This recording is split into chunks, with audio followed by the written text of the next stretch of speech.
from when I weighed 185 pounds. So I'm quite a ways from that. And that was quite a long time ago. That was probably 13 years ago. But that's where we're headed. We're headed down from 267 and a half pounds. I lost 41 pounds since I started my diet, my water only fasting diet, 34 days ago. Today is 34 days. I also want to tell you that never start a diet unless you're under doctor's supervision.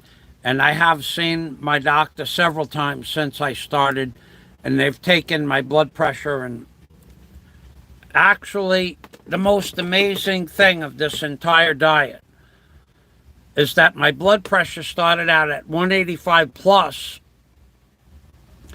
over 139. And the doctor said, you have to lose weight. You're at that point where, you're going to have a heart attack or a stroke.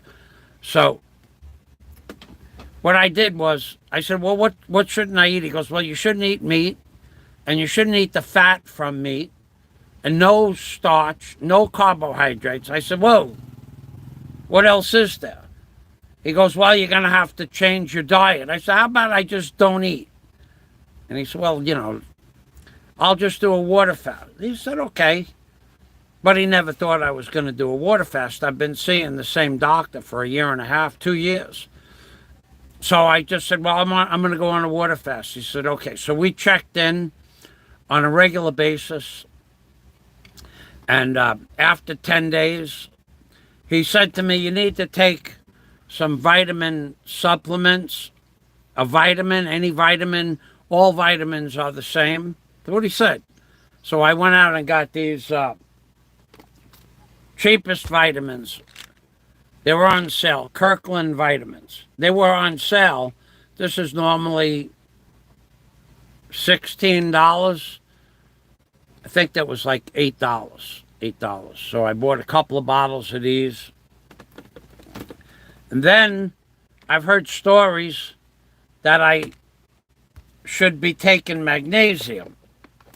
So I want to thank one of my subscribers for sending me.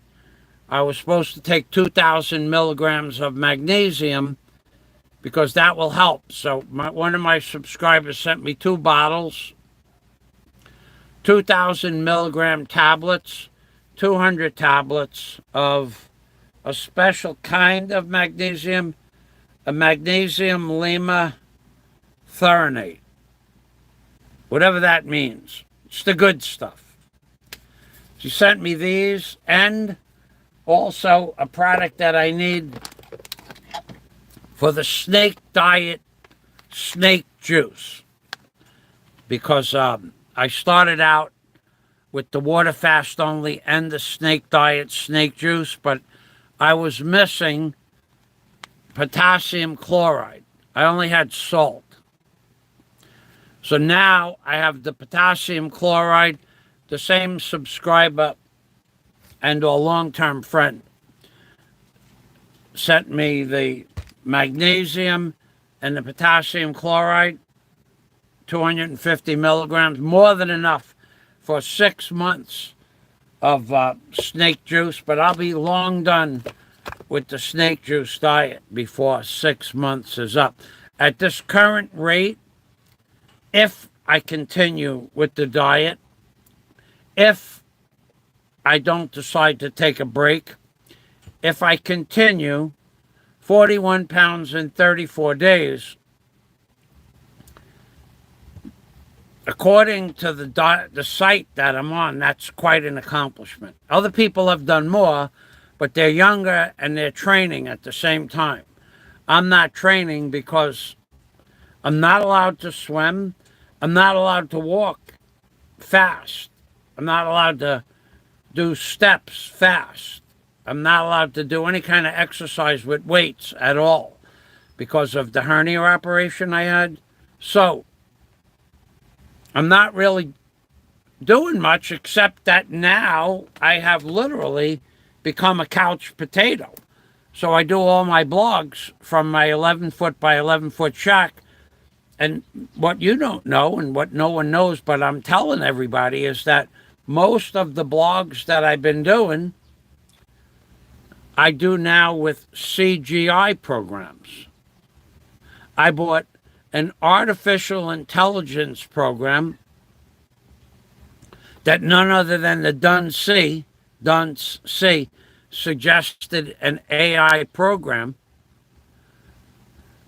that does CGI. So all I need to have now is a picture of the fish market in Tagbilaran City.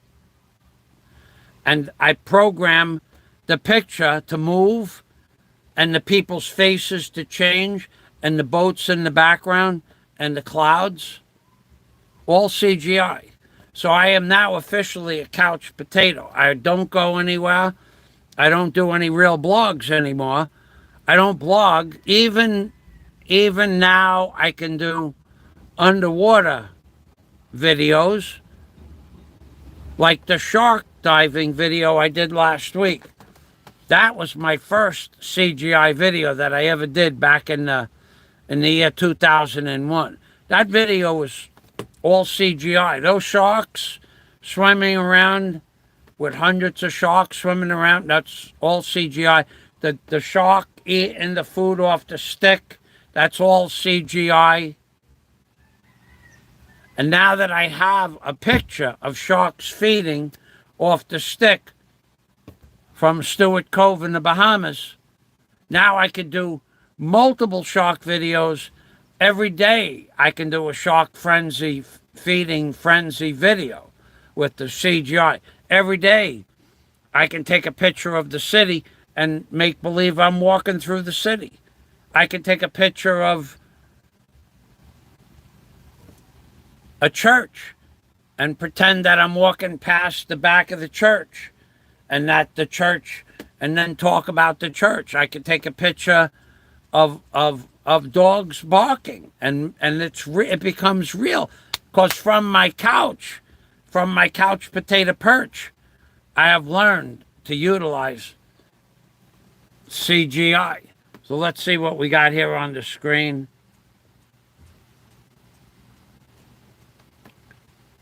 I can't see. Nikko's experience. Hey, buddy, I lost 41 pounds in 34 days. Nikko's experience. But now, see, I was talking about breaking my fast. Nikko's experience, he would make me break my fast, because he's coming November 21st, if I remember correctly and heard you correctly. Nikko's coming November 21st to the Philippines, and whether or not I lost 100 pounds or not, when we get together, I'm going to eat that day. I'm going to have something to eat. I'm not going to. Great freaking job, brother. Thanks, Nikko.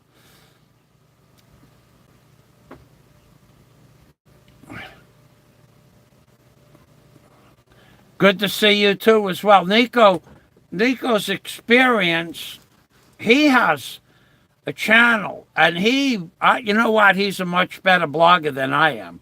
Let's get Nikko's experience, his channel up here. Nikko has, well, actually, he has videos of what it's like to have a normal family with his daughter who lives with him, his mother, and he takes his mom to the beach. He took his mom out to a beautiful pier. I think it was in Palm Beach a few weeks ago. And he takes his mom out to the Home Depot, the shopping experience, to buy her rattan furniture or bamboo rattan furniture, like a bamboo furniture type of thing. And he also is now droning in Florida. And let's go take a look at Nikko's videos, and then I'm going to give you his link. Well, I'm going to give you his link right now. she had her hair done today. So he takes his mom everywhere. I think that's pretty cool. Because if you guys have remember, I took my mom to Key West. I took my mom out on the boat. I took my mom to the Atlantis Dive Resort in the Bahamas. Because my mom always had a fresh food on the table, and our clothes were always cleaned and never disheveled. So I enjoyed taking my mom out to all those places I took her. And I took her to gambling, to the Indian reservation in Connecticut. But Nikko is now doing that with his mom, enjoying the time that he has with his family and his mom and his grandbaby and his daughter, who wasn't participating in yesterday's show at all. She didn't want to smile or something like that. If she was in the car, she was giving him the evil eye. And Nikko's taking his mom out to the pond. And a Craftsman Ryobi impressed me. Lawnmower. Well, let's take a look at that. Let's take a look at that one. I always like to watch lawnmowers. But Nikko operating a lawnmower, real man stuff, manly stuff. When men go out and do manly stuff, real man stuff. Real men operate tools.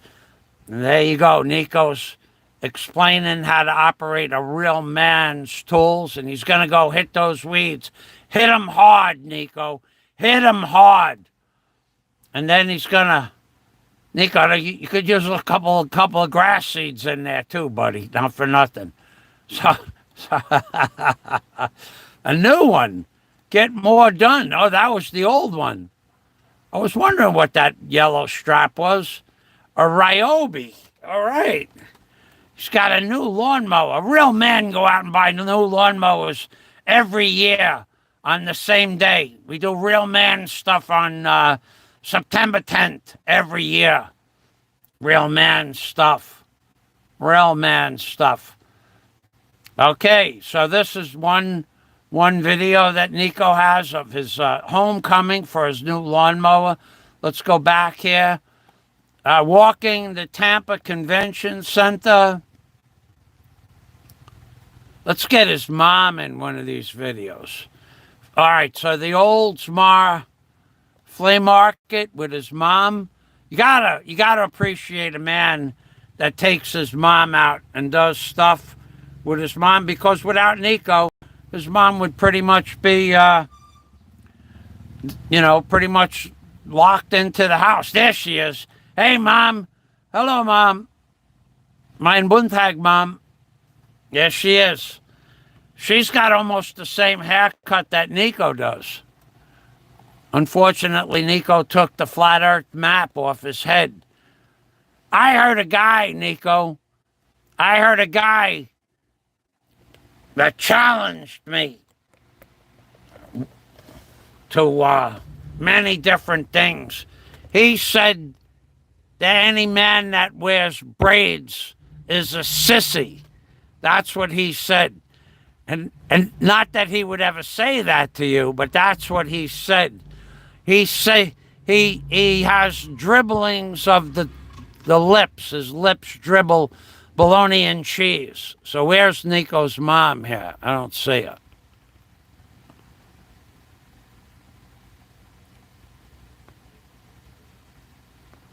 Okay, so she's in the beginning, right about here. Okay, so then Nikko forgot all about his mom and started doing stuff. Let's go see another video with Nikko and his mom. And now you got the link up. And now I'm going to take that link also, Nikko. I'm going to put it in the video details of this video.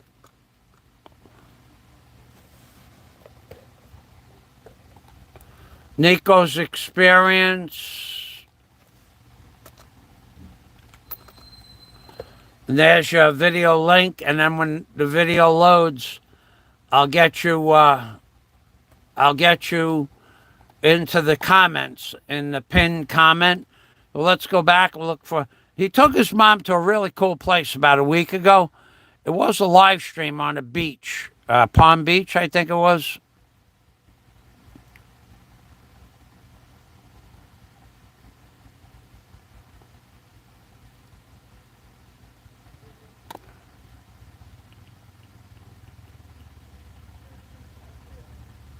About a month ago. Let's take a look.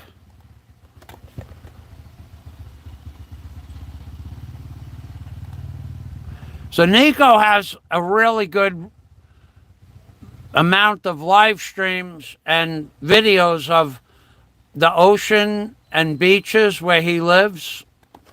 And you could see all the great guys, Rocky Pac-Man, Mike Hunt, his name is, Jack Thompson, who's in the hospital now.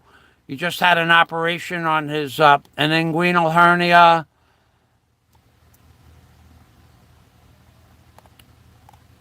And E.T. Travels is here. Nikko's got a whole set of friends that come to his videos to watch them and comment. So you guys can go to Nikko's videos and enjoy those. We'll go back and find one more. We'll look for his mom. Where's that beach video with you and your mom? That was a long live stream. Going Hawaiian? No. Maybe you could help me out with the name of that video. Yads is in the house. Yads is in the house. Yads is another blogger from Cebu. Yes, the grass seed. Yeah, Nikko, that grass needs a couple of grass seeds. Just a couple. Hello, Michael Fazio. You rock. Hey, thanks very much, Yads. Yads, let me tell you something. You are one fast-walking woman, man. When you were on your video last night, when we were on there with Mick Fisher and E.T. Travels, I thought you were on. Remember those? Not the It was like a unicycle. It was. What was the name of those things? It was like a unicycle with a motor in it. That's the trouble. I thought you were on one of those things. I'm going, where did she get one of those things? Yads walks at about, she's the fastest walking blogger I've ever seen in the Philippines. Or I've never seen anybody walk that fast. What was the name of those things? The little cart that you would, it was like a phenom in the 80s, I think it was, where it's like a unicycle, but it had a motor. Yads walks like that. A scooter? No, not a scooter. It was, I'll take a look. Let's get Yads's channel up there. You guys want to see a Filipina? She does the blogging of Cebu, and she walks. I'll find that thing right now. Let's look up. Hold on a minute. Let's get this light out of here. Yeah, that was real men get hernia operations. Rather than just walk around with one nut, Jack had it fixed. Jack had his testes fixed. Let's look up 1990s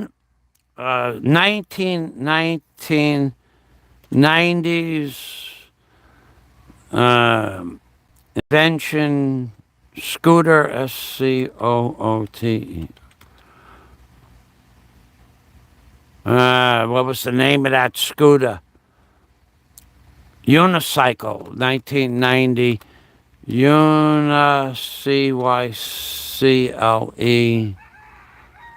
Let's see, what was, that's not it, though. No. What was the name of that damn thing? It was a big thing. Like motorized. Motorized. MOTORIZED. Motorized unicycle. Yeah, well, this was one of them.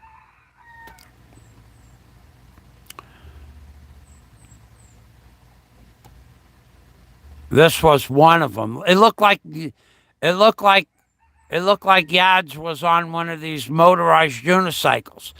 That's not the one I wanted. The other one had handlebars on it. A Garda. There was another type. But yeah, I could picture Yads on one of these. She's pretty strong to walk as fast as she does. Yads on a unicycle. Now that would be cutting edge technology.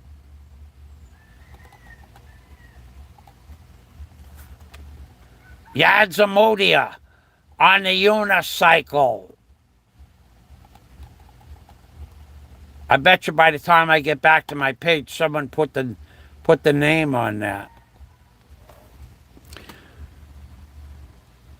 No. Yeah, that would be. It was a name. Why can't nobody knows? I can ice. Oh yeah, it's the same thing. Riding that unicycle and ice skating, it's the same thing. Just remember to wear a helmet. Yeah, because in Cebu, with the streets, so Yads does these blogs. Yads Amodia.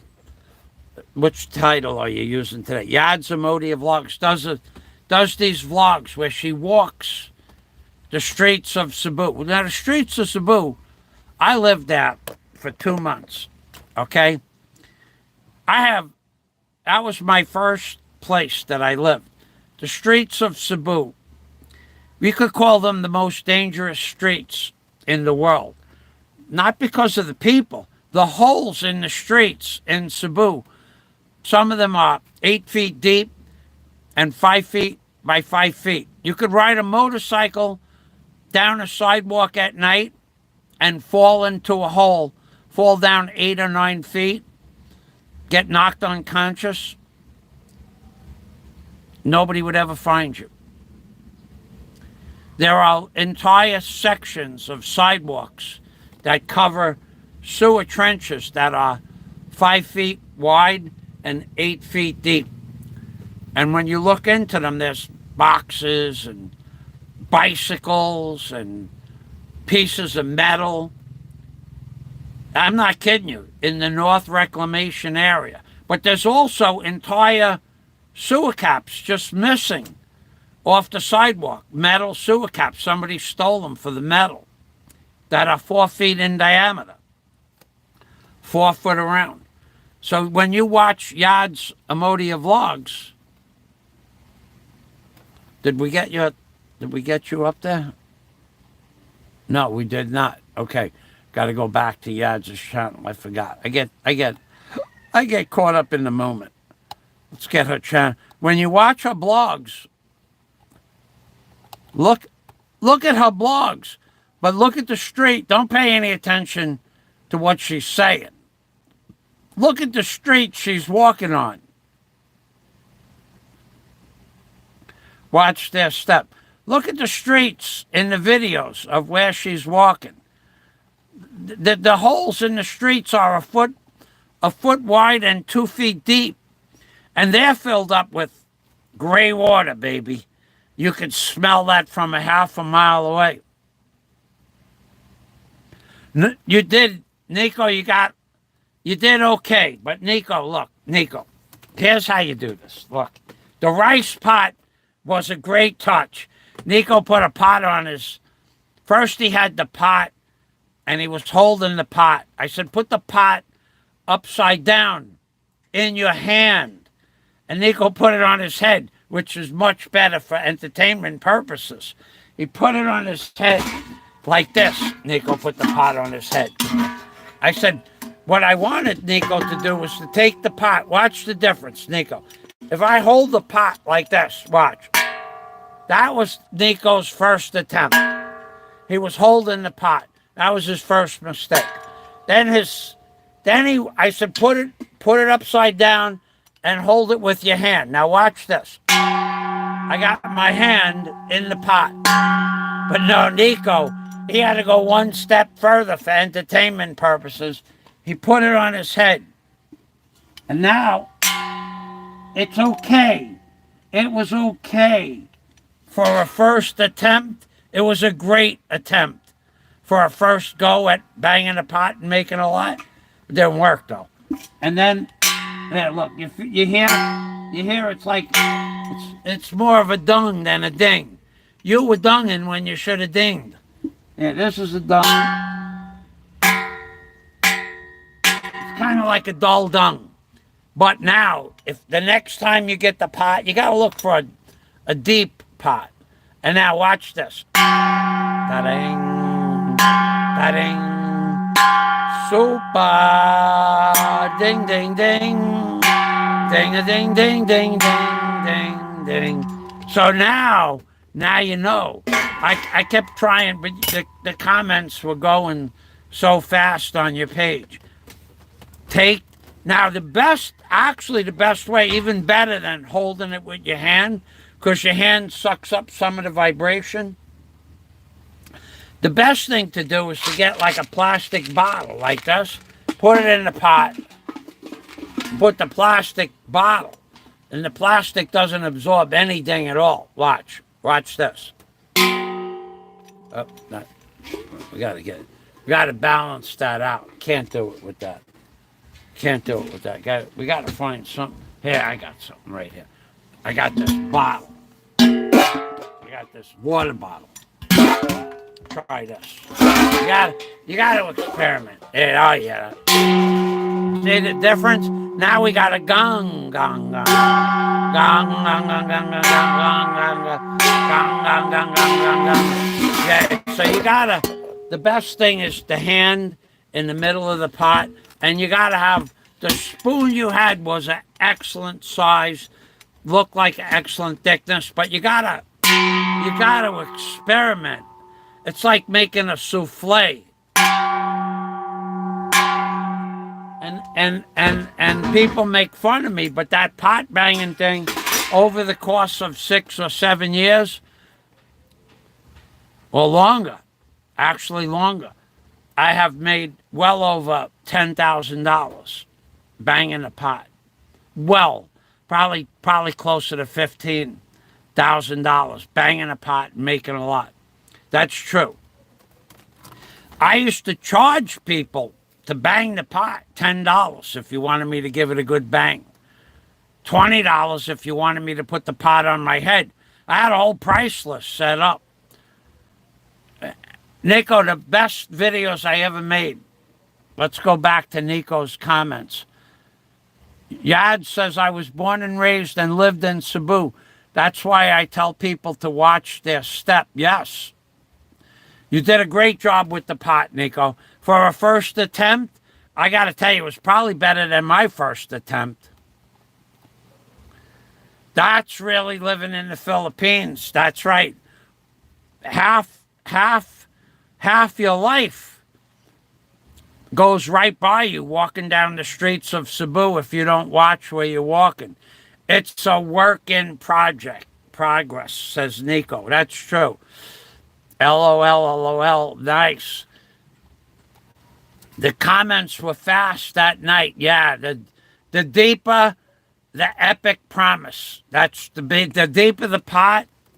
And if you got a stainless steel pot, oh, the sound is, that's a stainless. This is a non-magnetic. Non-magnetic. If you want to go for the gusto, tell you what you do, Nikko. Go to, all right, so you love to cook. Nikko loves cooking. He makes all kinds of foods for his mom in their kitchen. Go to a restaurant supply. If you want to get, it would be a good pot to cook with too. And get, this pot sits into a boiling water stove, where the stove boils water, constantly boils water, and you put this pot into a notch in the metal stove. And then you can put a roast beef in here with water, a pastrami with potatoes or cabbage, and the boiling water boils up on this pot, the whole, and probably like half of this is immersed in water. And then you put a top on there. And that's how they used to cook the pastrami's and the pork, the pulled pork. They cook it in this wet pot at 100, 212 degrees for like 4 hours. It's a slow cook. But now you go to a restaurant supply and you look for one of these pots that they put in the bottom. There's a top to this somewhere. I have no idea where it is. It's probably still at the Bow Wow because I probably didn't take it. But I took this pot from the Bow Wow in 1969, baby. It was a good year for pots. It was a good year for pot all around, 1969. So that's, you go to a restaurant supply, you get a non-magnetic stainless steel deep dish water pot.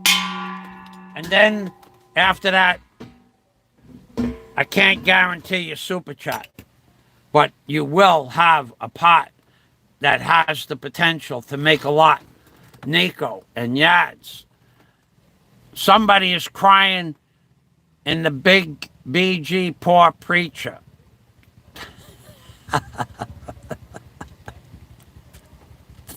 Flying Circus is in the house. Hey, welcome, Flying Circus. But I was on the floor rolling with the video this morning with the Crosby, Stills, Nash and Young song. I got to make sure that's you. Is that? Tell me what that song. Okay, so you people out there, you don't know me. I never lie about anything. You've heard stories that I lie, and those stories are lies that I lie. So David Crosby, Stills, Nash and Young, they used to play gigs in New York City. But David Crosby, he was like that. He would go for days on the glass. We'll leave it at that. He would go for days. So the King of 99th Street, none other than the King of 99th Street, lived across the street from the fella that owned Rockaway's Bar in Rockaway, New York, Rockaway, Queens. So Rockaway's Bar, David Crosby had to come and sign a contract to sing and play at the Rockaway's Bar in Rockaway's. This goes back 1980, 79, 81, like that, somewhere right around there.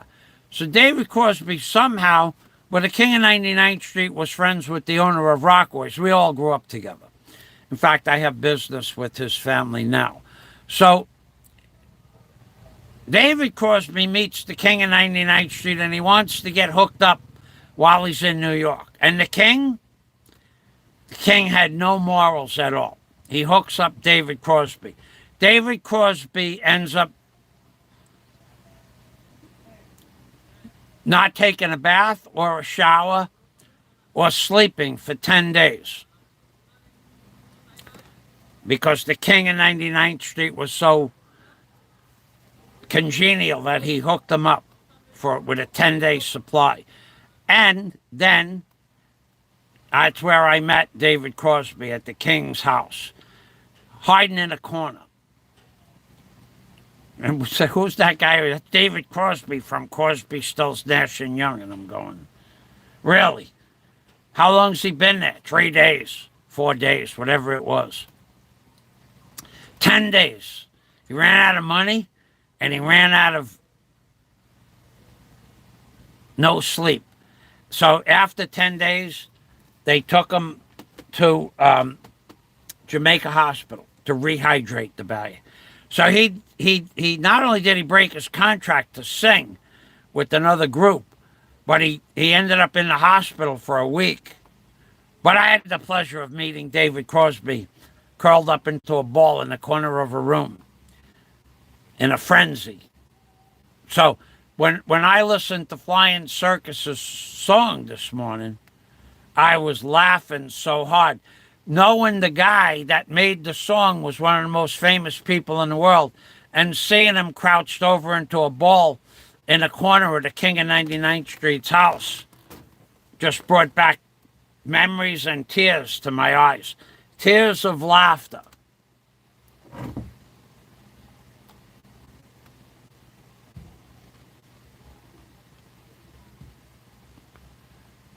Yeah.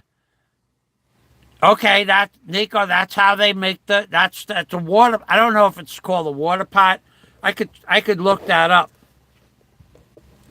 Yes. Okay. So flying circus, I took your wrench away from you because somebody did something on my channel, and I didn't know who it was, so I took everybody's wrench. But now you're wrenched back up. So let's look. Let's look for that kind of a pot. Okay, Nikko. All right, Yads. Thank you. Thank you for stopping by. Let's take a look here. Let's look up what kind of pot that is. Bye-bye, honey. I'll see you soon. Hopefully, we will see each other soon. Yads, Nikko, McFisher, and Rocky Pac-Man. That'd be great. Let's look up water pots. Cooking on a boiling, boiling water stove. Let's take a look at it. Yeah, now.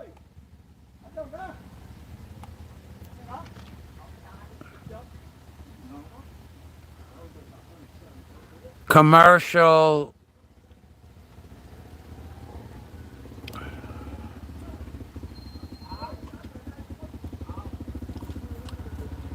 Okay, that's not it.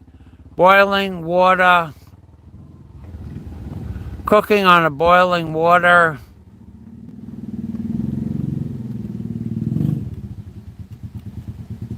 I don't know what you would call that. Commercial, commer. Commercial, CIAL.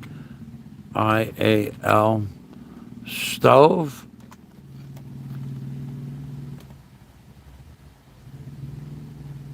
Still don't.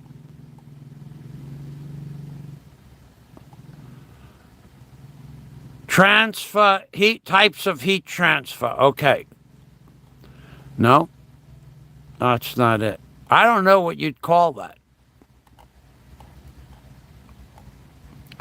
Water coming to a boil, no. Infrared, no. All right, well, I'm not going to find it. But I tried. So anyway, it's a commercial stove. It's big. The one in the Bow Wow had frankfurters, it had sauerkraut, it had pastrami, it had pulled pork, it had roast beef, it had brisket, it had corn on the cob, and these were all pots this size. It had onions for the frankfurters where you cook the. You know what kind of a pot this is. You look at a dirty water cart, a dirty water hot dog cart. Let's find one of those. I'll show you how this works. A dirty water cart. Let's look up dirty water hot dog stand. DIRTWATER.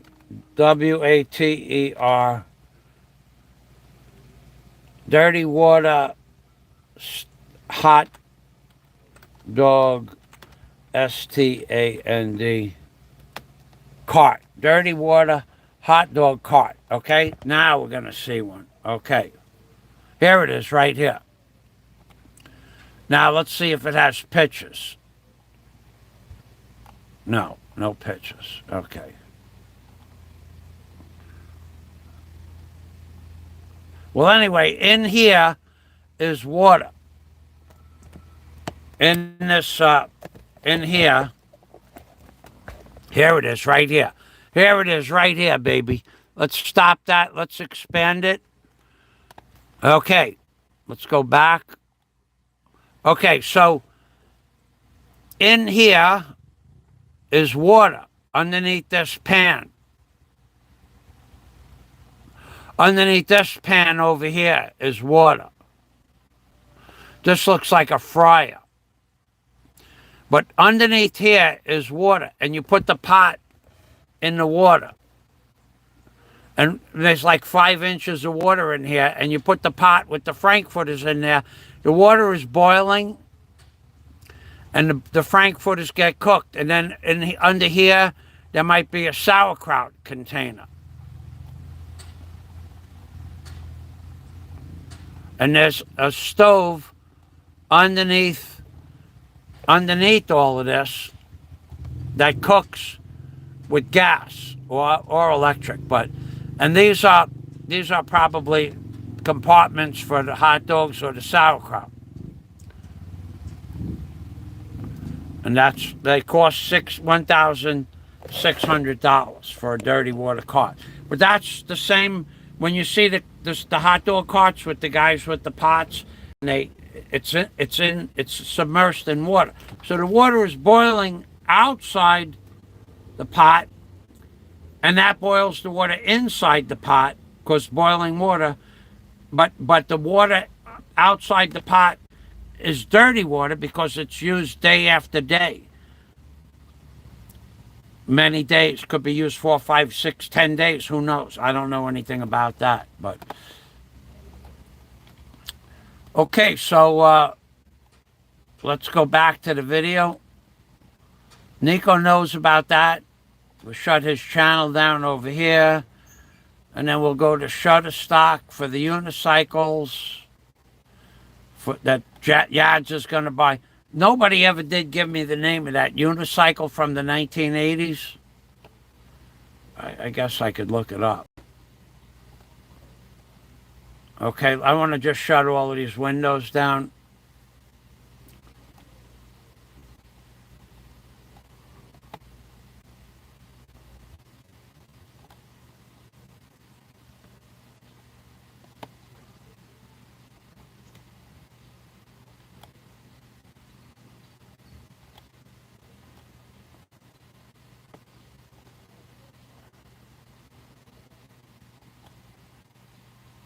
All righty.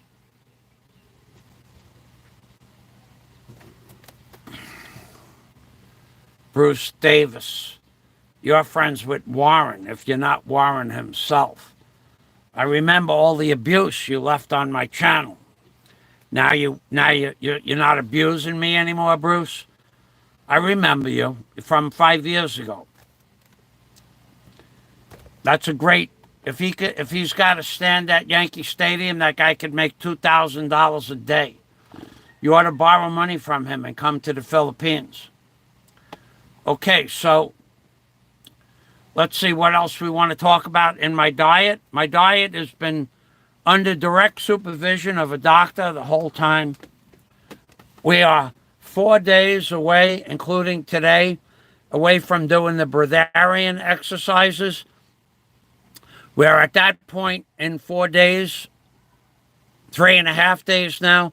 I will stop drinking water, and I will just do breathing exercises. It's going to take maybe 6 or 7 hours a day of deep breathing exercises. So maybe I'll be coming on here and showing you how to do the deep breathing exercises without talking, because talking expels a lot of moisture. So probably you're going to be learning how to do the breathing exercises to be a breather, a breatharian.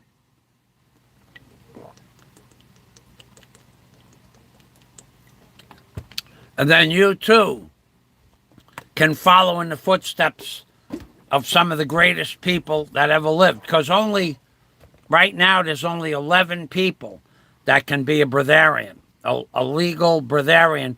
You have to go through the breatharian process to learn. Then you have to go to Australia. Australia has a place that they test breatharians in Australia. They don't have anything like that. They put you in a room with a bed. They take your blood pressure, red blood cells, white blood cell count, And then they have cameras on you for 10 days. And once a day, somebody comes in and checks your vital signs to make sure that everything is okay. And then for 10 days, there's 2 cameras on you, day and night, and somebody watching you that somehow you can't get water from somewhere. Because also, you don't excrete any water from your body, no bodily fluids. Because a true breatharian recycles the water in his system. So when you breathe in, you see the water coming in your mind's eye. It comes in, it hits your lungs, it attaches itself to your lungs. When you go to breathe out, the water grabs onto your lungs like little claw hammers, like that. And the water does not go out when you breathe out. All this happens on a molecular level, but through the meditation, the Zen Buddhist meditation and the Hatha Yoga, you see this in your mind's eye. You see the water coming in, and then the water grabs onto your lungs, and when you breathe out, the water grabs. That's when the water starts going into your system. Now the water goes into your kidneys, where your kidneys would normally cycle the water and then send it out of your body. No, that doesn't happen anymore. Your kidneys become a water recycling plant. So whatever moisture leaves the lungs goes into the kidneys. The kidneys distribute the water to your organs. Then the organs take the water and excrete biological waste from the organs. That goes into the kidneys. And then the kidneys chew that up like Pac-Man. Remember Pac-Man, how he kept chewing until he got to where he was going? The kidneys got like little Pac-Mans in there, and they chew up the biological waste, and then they recycle the chewed biological waste into more water. And that's how a breatharian works, a breatharian. So there's only 11 people that could do that now. But if I continue with my water fast only, and my Hatha Yoga, and my Zen Buddhist meditation for 3 more days, the doctor said he's going to give me the opportunity to try to do the breatharian thing. And he said, well, just try it for a day or so first. So that's what I'm going to do. I'm going to do like a 48-hour, no water, lots of breathing. Oh, God, I'm going to breathe in and breathe out really deep many times, because you got to breathe in and breathe out. And then you got to mentally vision when the water comes in, the water molecules grabbing the lungs, holding on. When you breathe out, the water's hanging in there. And then the next breath, those water molecules go down into the kidneys. The kidney sends it around your body. The body uses it up, sends it back to the kidneys as waste. And then there's more Pac-Man in the kidneys going like this, chewing up the waste, turning it back into water. It's 100% efficient recycling plant your body has. You just have to learn how to see it by meditation and chanting and yoga. But you know how I've been practicing, right? Let me show you how it's working out here. When you do the Zen Buddhist meditation, let me check the comments.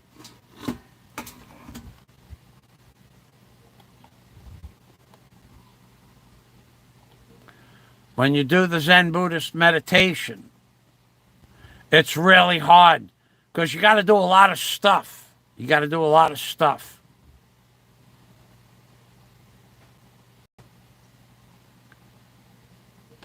When you're doing the Zen Buddhist meditation, to get the water to go into your lungs, Allah. We're gonna do this with the Allah meditation. Allah, Allah, Allah. So now that's my favorite meditation. That brings me energy, and it brings the kidneys, Pac-Man, little Pac-Mans that chew up the bile.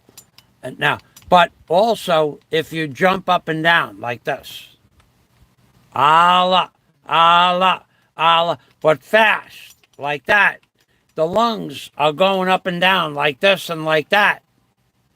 The lungs are being shaked up. And when the lungs are shaked up, it's easier for them to grab the water molecules. So it goes like this. Allah, Allah, Allah, Allah, Allah, Allah, Allah, Allah, Allah, like that. Jump up and down like that. That is what makes the Pac-Mans, that chews up the waste. So no bile, no water, no excretion. Your body becomes a perfect machine for absorption of water from the atmosphere, and then into your lungs, then into your kidneys, then into your body, and then back to your kidneys, and then the Pac-Man. They chew up the waste. And when they excrete out the waste, they excrete out pure water. H2O, baby. That's the way it works. Don't let anybody tell you that's not. Ask any breatharian. There's 11 of them. I did. I went on their sites and I asked them questions. I told them what I'm doing. And they said, wow, water fasting only? You got everything it takes to become a breatharian. Well, we'll find out in 3 days.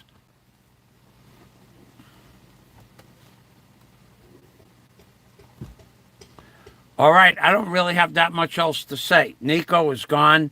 Yads is gone. Flying Circus. We have to talk. Me and you. That video that you put out with the Crosby, Stills, Nash and Young song, that had me on the floor rolling, man. Why don't you post a link to your channel now that you have a wrench, Flying Circus? I'll give you the opportunity. Then I'm going to say goodbye. I got something I want to do.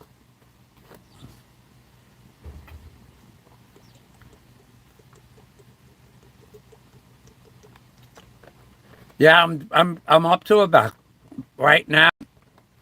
Yesterday I drank a lot of water yesterday. That's probably one of the reasons I even weighed 104 with my clothes on. I drank. I had a 2-liter bottle of Coke with ice water and lemon. It was a solid block of ice water with lemon. When I left the house, I drank one of these straight before I left the house. I just drank the whole thing in about 10 minutes. Plus, I had a cup of coffee with only about 3 ounces of water. I put, you don't want to know how I make my coffee. Very strong. So I had the water, I had the coffee, I had one of these. So before 2 o'clock, I had already drank 3 full liters of water. When I got home, well, that's why I weighed so much. 2 liters of water is 4 pounds.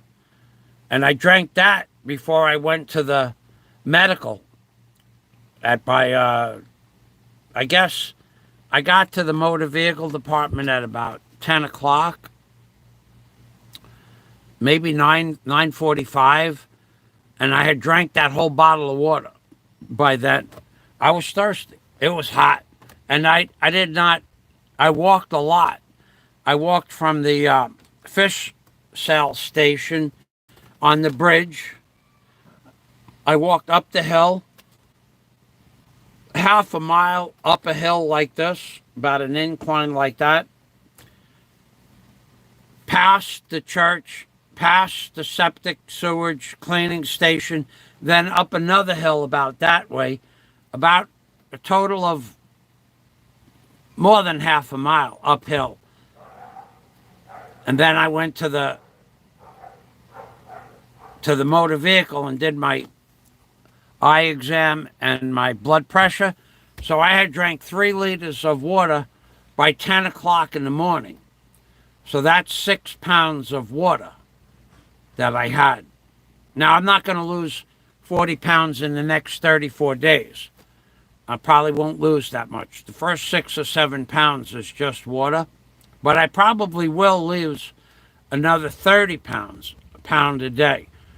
And then if I could swim, if I was allowed to swim, I would lose a pound and a half a day, but I'm not allowed to swim. Yeah, I'm drinking a lot of water. I'm preparing myself for defeat in case I lose the Breatharian challenge.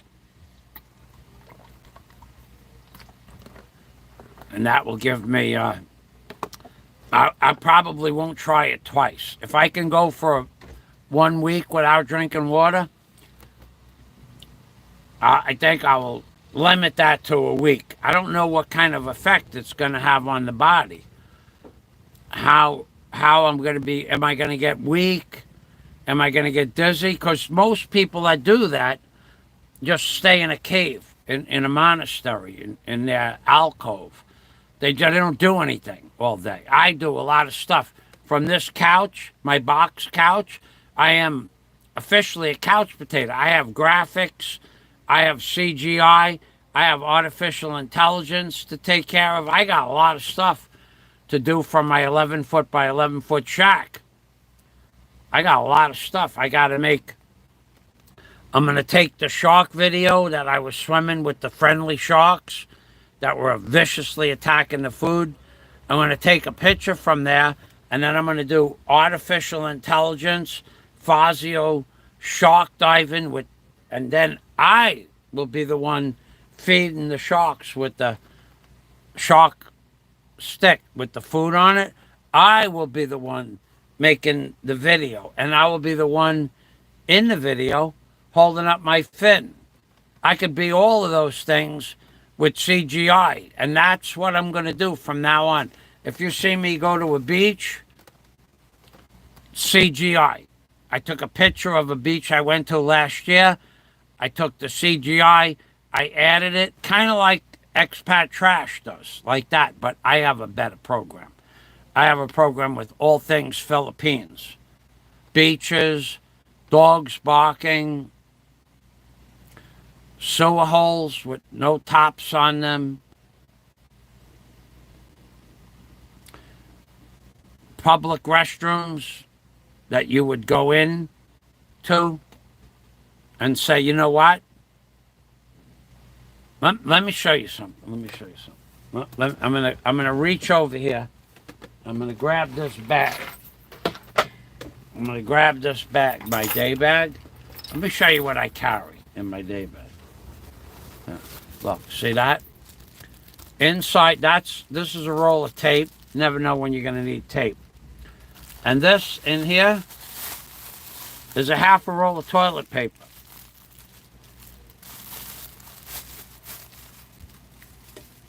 You know how I learned that trick? I went to the Church of Simala in Cebu. The Church of Simala. I went with a very, very, very, very nice Muslim girl. She was Catholic, but her dad was Muslim and her mom was Catholic. And I went with her in Cebu in 2014. And I went into the bathroom in the Church of Simala. And I said to myself, there's a lot of things that I could do in this world, but sit down on that bowl after people were randomly throwing stuff on the top of that toilet bowl. I walked into the forest. And I made do with what was in the forest to take care of business. And from that day on, I carry toilet paper and tape. Mostly I carry a half a roll. Some of the bathrooms in the Philippines leave a lot to be desired. Always carry toilet paper. Always. And tape. tape is, in case you see a car accident and someone is bleeding really bad, you can use the tape, wrap, take your shirt off, or take your shirt off and wrap, put some pressure on the wound. But always carry tape and toilet paper in the Philippines. I could show you a bathroom.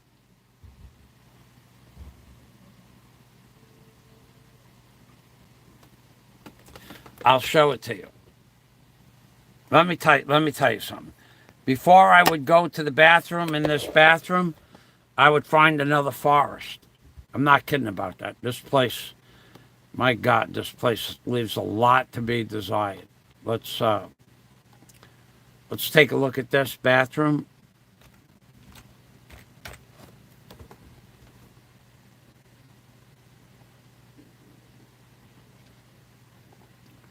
We are in the wrong place here. We need videos, bathroom. I had it on live stream.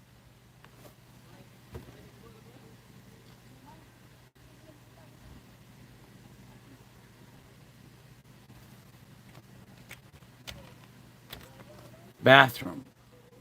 Nope, that's not it. Okay, I'll just go through the videos. I'm going to show you the picture of the inside of a bathroom. Right now. I found it. And you tell me.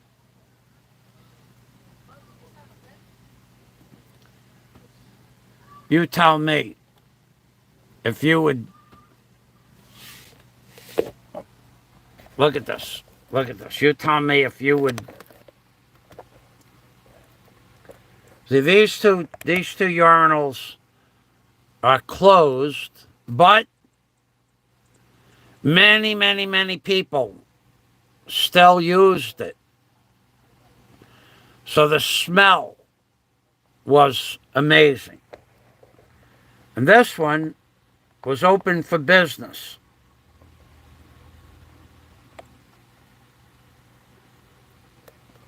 Right there. And it has what I call it a beard on top of it.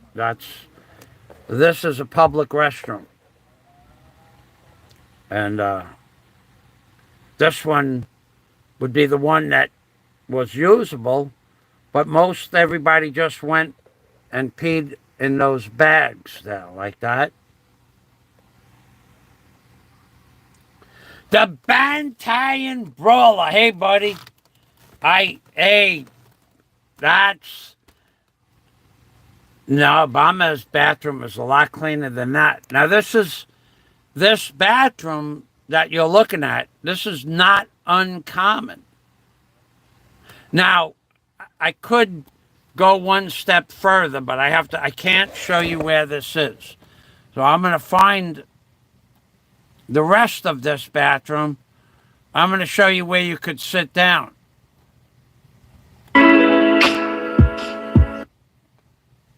I had to put music to this video because the words...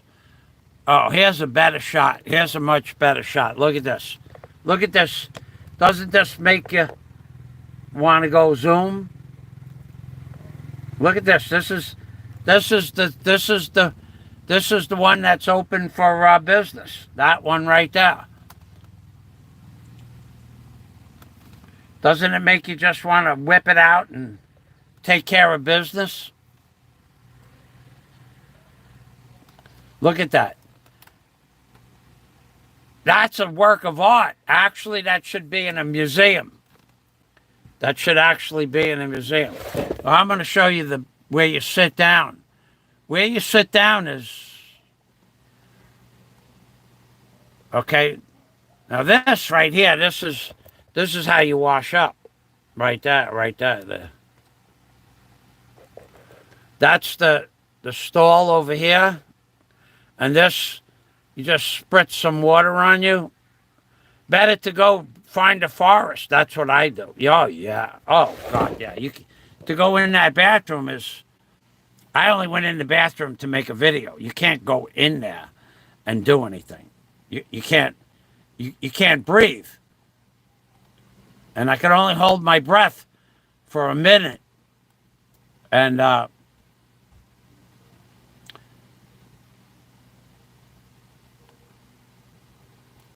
Here is the inside where you sit down.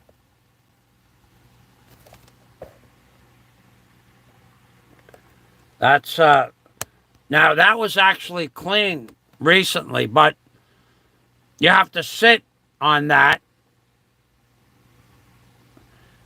But it looks cleaner than it is. But the oil on the floor, you got to be careful. The floor is very slippery. And then, I mean really slippery. Like oil on ice slippery. But you can't, there's no flushing mechanism on the bowl. So you got to bring the water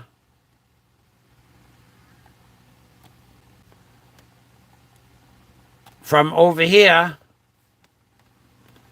You got to bring the water with you to the bowl, do your business, and then hope that that one cabal is enough to take care of your business. Because if it's not, I don't know what to do. Therefore, I say carry toilet paper at all times. Now, if you don't have toilet paper, I carry a rag. I also carry a sweat rag for the industrial waste. This, in case you have, in case it flowing like a Hershey's chocolate factory. For this, we'll take care of the industrial stuff. The toilet paper will make a secondary cleanup procedure. And then, of course, when you get home, everything goes into the wash. I'm just trying to help you people out. I always carry toilet paper. My whole life, I carry toilet paper. But in the Philippines, you need it. You really need it. Because there is no toilet paper in bathrooms in the Philippines. Few places have toilet paper. The prawn farm had toilet paper in their bathroom, but you couldn't go in their bathroom and breathe air because that's how bad it smelled. That's not. In fact, after you eat and you go into the bathroom at the prawn farm, when I was there 3 years ago, the gag reflex is too powerful. You cannot. It ruins your whole meal. That's why I don't eat there anymore. It has nothing to do with the price or the food. The food was okay. Actually, a lot of times the food was very good. And for the price, $8, it was fantastic. But the bathrooms are, the smell is just killer. Just freaking, it's unbelievable. And I mentioned it every time I went into the prawn farm. You got to clean those bathrooms. Yes, sir. We clean the bathroom every day, but they don't take the oil up off the floor. The bathrooms were just so, and the stalls, the back of the bowl, and no, I'm not going in there. So if I didn't want to go to the bathroom in the prawn farm, I had to walk 900 feet to another bathroom, and then 900 feet back. I don't think that's reasonable. Just clean the bathroom. So I never went. I told them too. I told the manager. I says, "Hey, the bathroom just smells so bad. I'm not going to." Yes, sir. That's your right to not come back. But thank you for Thank you for your patronage. I mean, they were very nice about it. And they have a cleaning staff that cleans the bathrooms, but they don't sterilize the bathroom. And the smell was too much. I know there's somebody out there. All these sound bites are going straight to the prawn farm. Yeah, and when they get them, then they'll know to go into the bathroom and smell. And if it smells like urine, if it still smells like urine, to have somebody clean it. Maybe hundreds of people don't go there for that same reason. In the Philippines, that smell is so common, maybe it doesn't bother anybody except people like myself that don't want to breathe in other people's urine.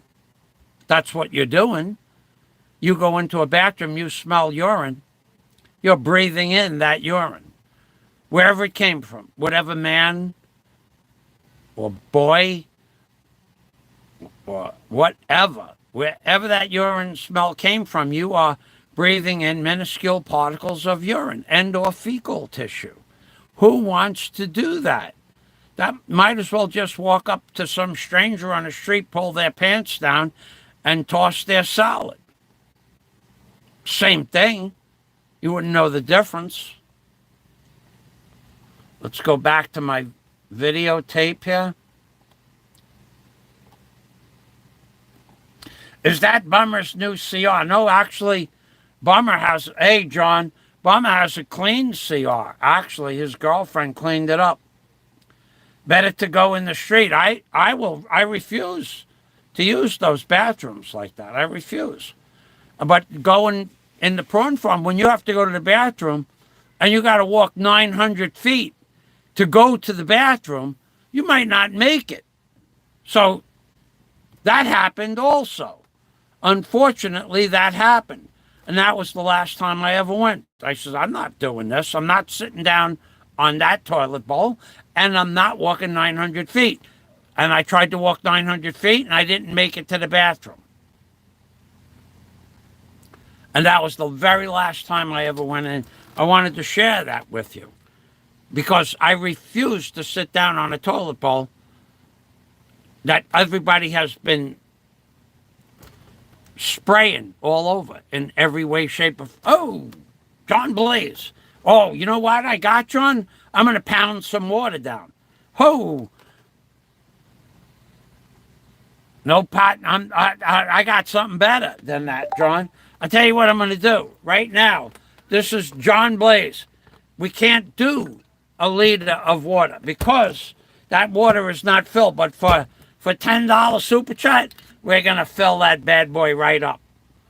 And we're going to pound it down slowly. We're going to pound down $10 worth of water, baby. Non-stop but slow because my stomach is very small. Okay? There we go. Right up to the top there. That would be a normal amount of water in a 1 liter jar. John Blaze, in the name of the water gods, in the gods, John Blaze, pounding water, 20 more for a liter. Oh.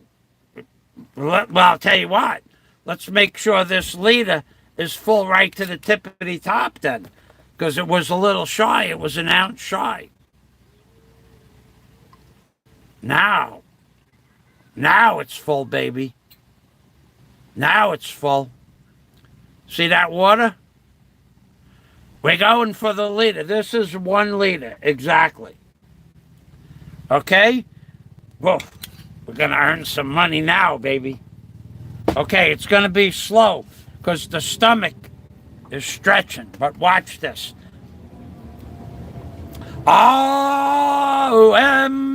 Okay, now that meditation, the vibration of the water molecules are now synchronized with the vibration of my lung molecules, which will grab the water molecules and put them into my kidneys and eliminate them from my bile ducts. Oh, and he does it in advance, knowing that this is going to happen.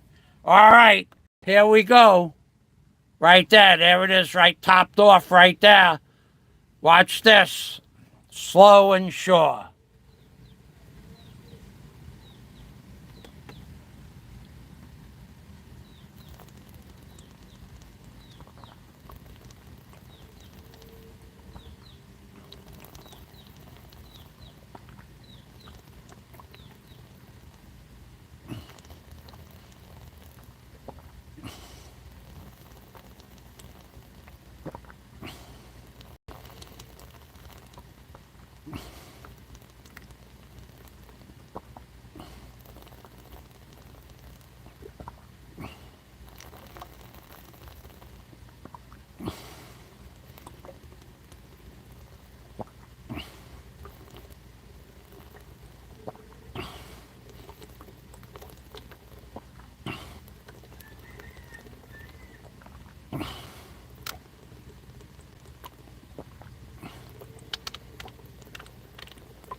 That's all you're going to get is a burp out of that. That was just a burper. I only get one burp out of a liter. Whoa. Oh, wait. Oh. Yeah, that was a double burper. Oh, that was worth $20. Whoa. Let's see that other fella try that. Yeah. I feel that my stomach is like that. John Blaze. Now he gets a free pot banging. Always free pot banging. Go, go, go, go, go. Good job.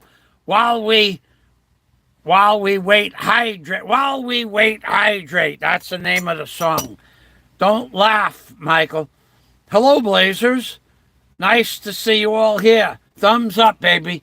While we wait, Fazio will hydrate. John Blaze, he was the generous man. I feel full, I feel fine. I drank a whole liter of water. He said it couldn't be done. He will say that I cheated.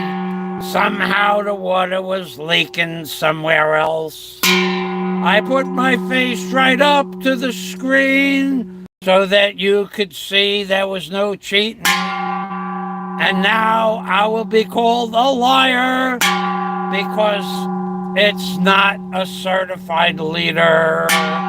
Is it 1 liter? Yes, it is. Is it 1 liter? Yes, it is.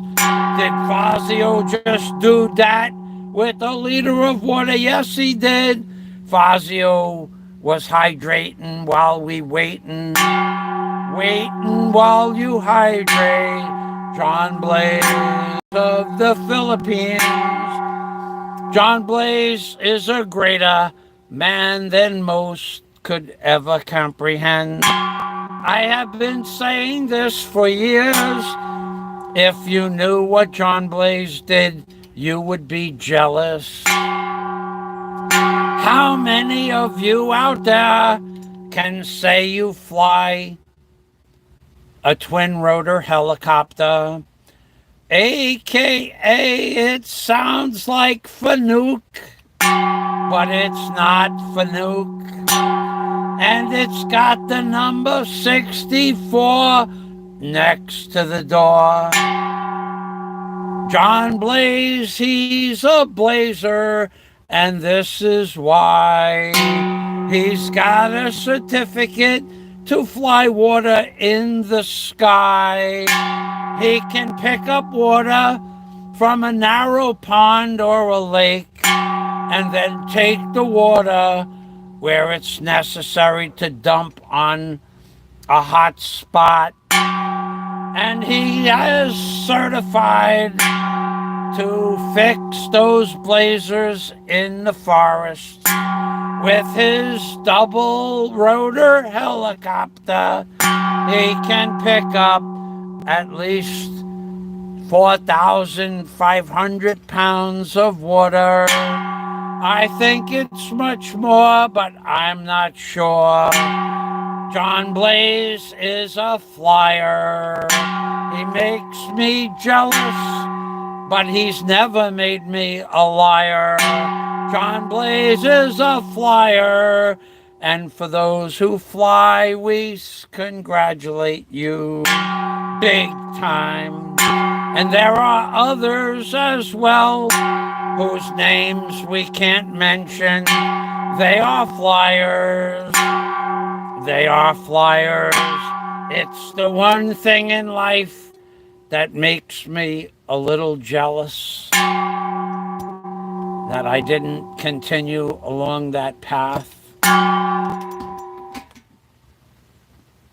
Yep, I could have went into the Air Force as a pilot if I had the money for college, or went into the Air Force for 12 years, sign a contract to make me a pilot, and I didn't do it. It's one of my few regrets. Or if my dad would have helped me pay for Oakdale Community Oakdale State College out in Long Island, I could have graduated with a twin engine IFL rating, and could have went into the Air Force as a second lieutenant. But dear old dad, he said, he told me when we were kids, if you want to go to college, you better start saving now because I'm not paying for college. And he didn't. So I went into business for myself. But I really can't complain about dear old dad. Who knows how that would have worked out? You never know. But I could have been a pilot. I already had a little bit of flight experience in my CAP, Civil Air Patrol. We had some small flight experience flying around in Piper Cubs, and we also built experimental aircraft in my school.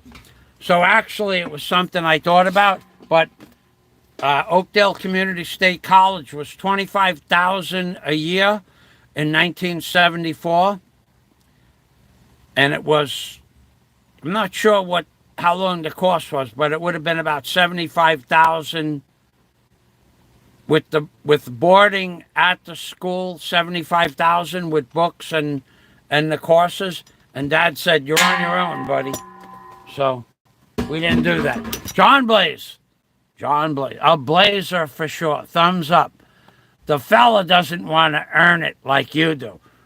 2,000 gallons. So that would be 2,000 times 8 would be 16,000 pounds. 16,000 pounds. 1 ton is 2,000. 1 cubic meter is 2,000 pounds.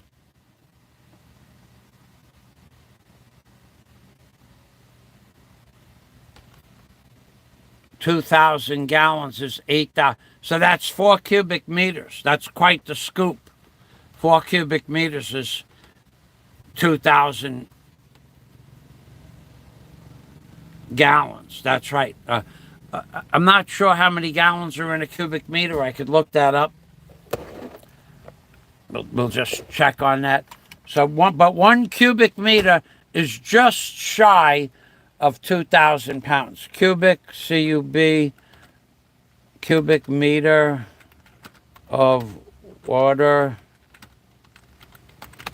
Cubic meter of water weight is 1,000 kilograms.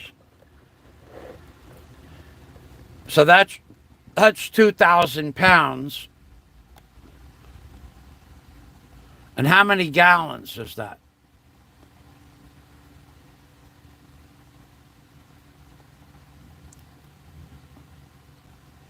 How many liters? How many?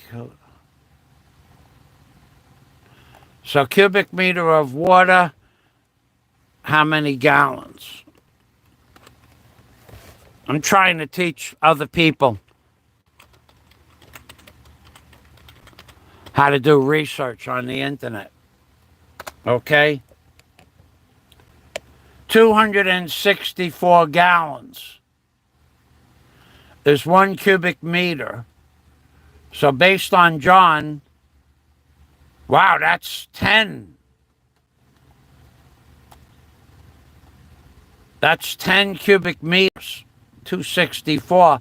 Now that would be 264. 8 times 2 is 16. 8 times 6 is 48. That would be 8 cubic meters. 8 cubic meters. 8 cubic meters of water. Wow, that's a big scoop. 8,000 pounds. Thanks, John. Thank you very much.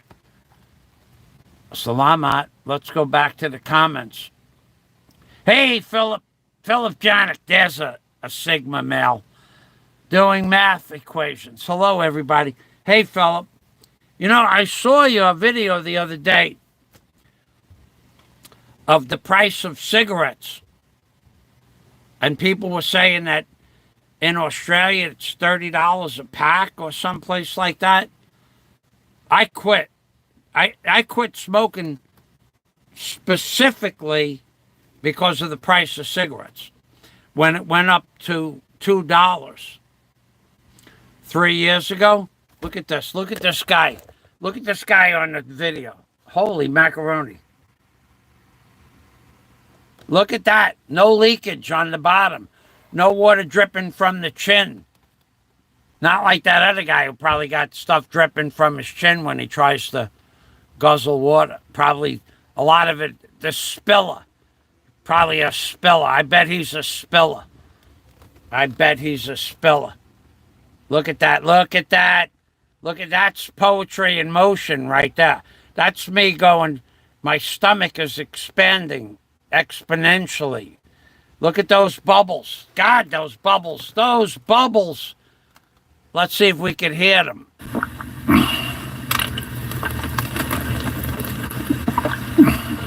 Oh, yeah, there's angst there. No drippage, though. No leakage.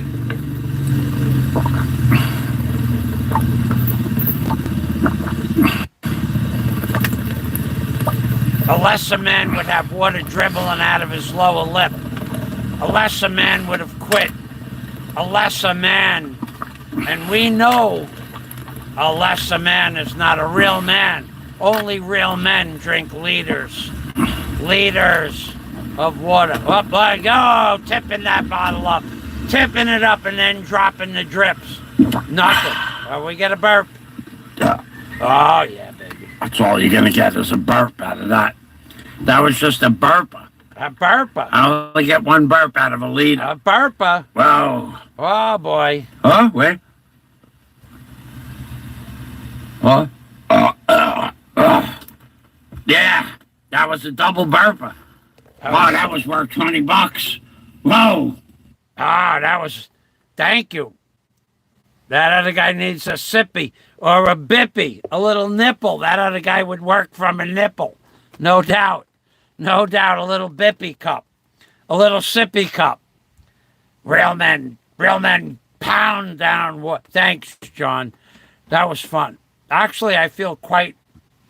I'm hydrated now. I could probably do another one of those.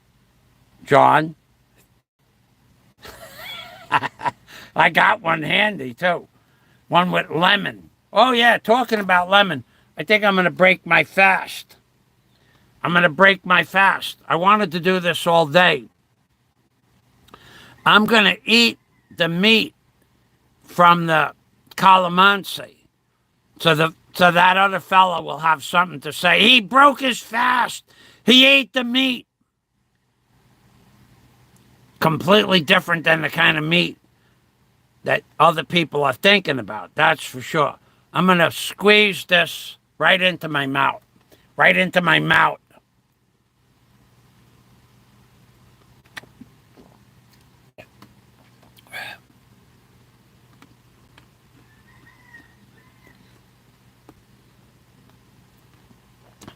I'm chewing the seeds because, believe it or not, after you drink all that water and you have to use the CR, the seeds pop out of there like projectiles, and I'm afraid they'll crack the porcelain. Now I'm going to eat the inside. Ready?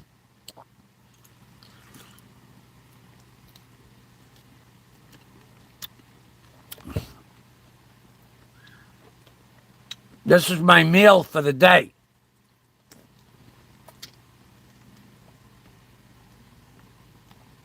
I try to eat at least one of these every 2 or 3 days. Now, I'm not eating this because I'm hungry. I'm eating this for roughage.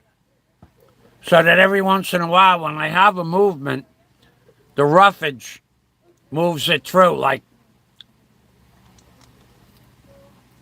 smooth. Let's just say I'll be a smooth operator.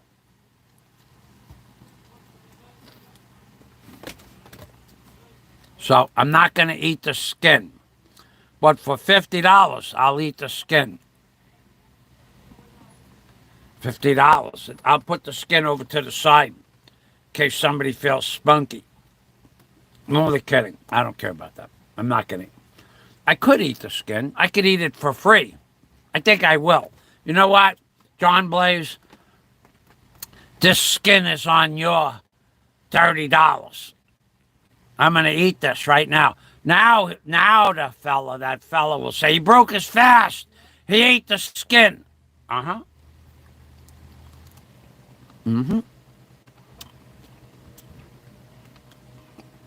Mm-hmm. Mm-hmm. La la la. Knowing that this is going to happen. Mm-hmm. I got to tell you, I don't like the taste of the skins at all. The one thing, though, that's good about the calamansi is they don't spray it for bugs. The calamansi, there's no pesticides on it, because otherwise, then I would be in it. And let's take a look at that again. I'll read the comments now. All right, here we go. Right there it is, right topped off right there. Watch this. Slow and sure. Wow, you guys want to see this. This is a liter. This is $30 worth of water going down into the well.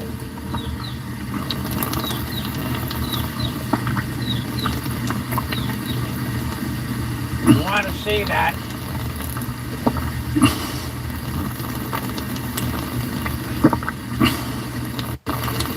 $30 worth of water, I say. $30 worth of water. Super Chat. $30 in Super Chat to drink that bottle of water. $30. Who's better than me? Who's better than me? Nobody. Nobody drinks water like the Boz. The other guys are still working on sippy cups.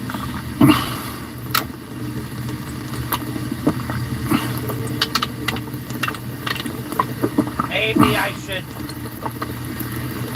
apologize for the $30 in Super Chat that I got for only drinking water. I should have did something else. Maybe I should have did some songs and dances. But I banged the pot. A lot. I banged the pot. I made songs that they sing. Like that guy who goes ding-a-ding-ding and ring-a-ding-ding.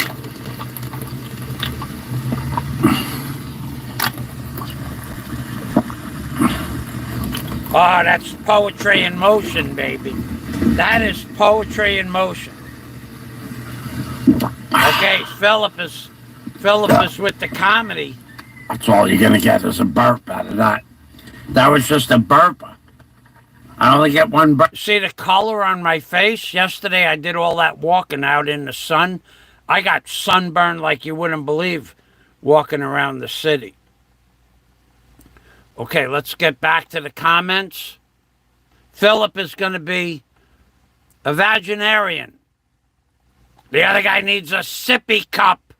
Philip Janik with the truth bombs. With the truth bombs. Bye-bye, Philip. Or clap. Oh, he's clapping. Thank you. The most entertaining guy on YouTube, Mr. Michael Fazio. What do you think about Donut Guy's challenge and his conspiracy theories? I'm not Donut Guy's challenge. I don't know who Donut Guy is. Is that the guy who's working that sippy cup, working up to a liter? From the sippy cup to a little, like a 8-ounce, he working from a sippy cup up to like a tomato juice glass, an 8-ounce tomato juice, and then up to a liter. The donut guy. Donut. One nut? Donut? That guy? Conspiracy theory? If you're talking about that guy and his conspiracy theories, he said I'm a liar. He said I never did any of the things that I said I did. I don't know. Maybe you want to put that on the screen. He says a lot of stuff. Oh, God, he says a lot of stuff. He's really upset. He's very upset I went shark diving. Because real men, and for your information, that real men thing, there's lots of ways to be a real man. Because you never figured out how to do that, that's not my problem. But there's a lot of ways to be a real man. I don't say that I did things that only real men do. I show you the things that real men do. John Blaze is more of a real man than me in many ways. First of all, he flies $30 million toys. That's a real man. There's other people on my live stream that fly bigger and better things. In some of my live streams, they come by and fly much bigger and much faster and much more expensive things than John Blaze. But there's a lot of people that I know that fly things. But could I say I'm more of a real man than they are? I would have to say they're more of a real man than I am, because they fly things and hundreds of people's lives depend on what they do at any given moment. Maybe more. Millions, 30, 40, 50 millions of dollars depend on whether or not they make a mistake. That's real men. That's what a real man is. I'm just like a small-time beginner real man. So the things that I do are still far superior than anybody that's working off a sippy cup at the present moment in time. Anybody who knows anything about real men knows that real men pound down leaders. Not such real men pound down sippy cups.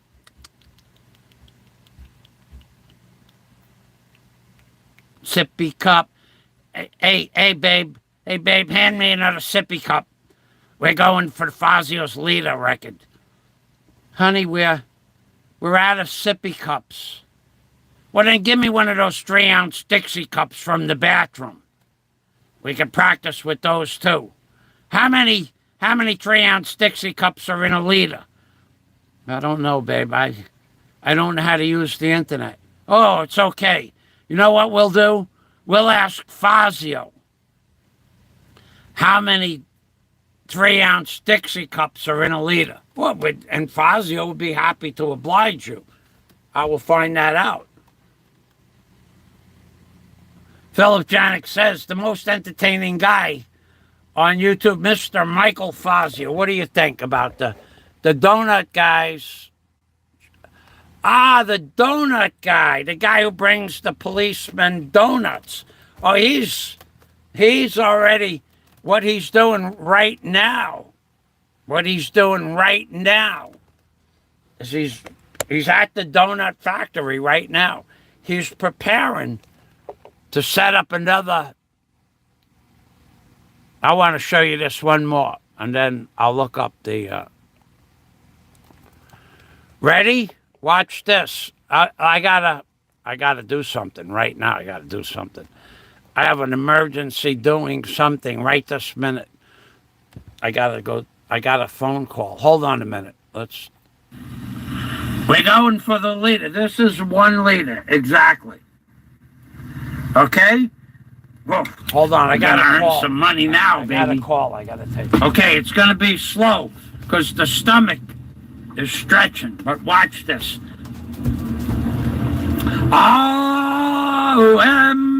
Okay, now that meditation, the vibration of the water molecules are now synchronized with the vibration of my lung molecules, which will grab the water molecules and put them into my kidneys and limb box. Oh, and he does it in advance knowing that this is going to happen.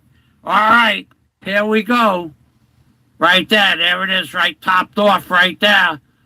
Watch this. Slow and sure.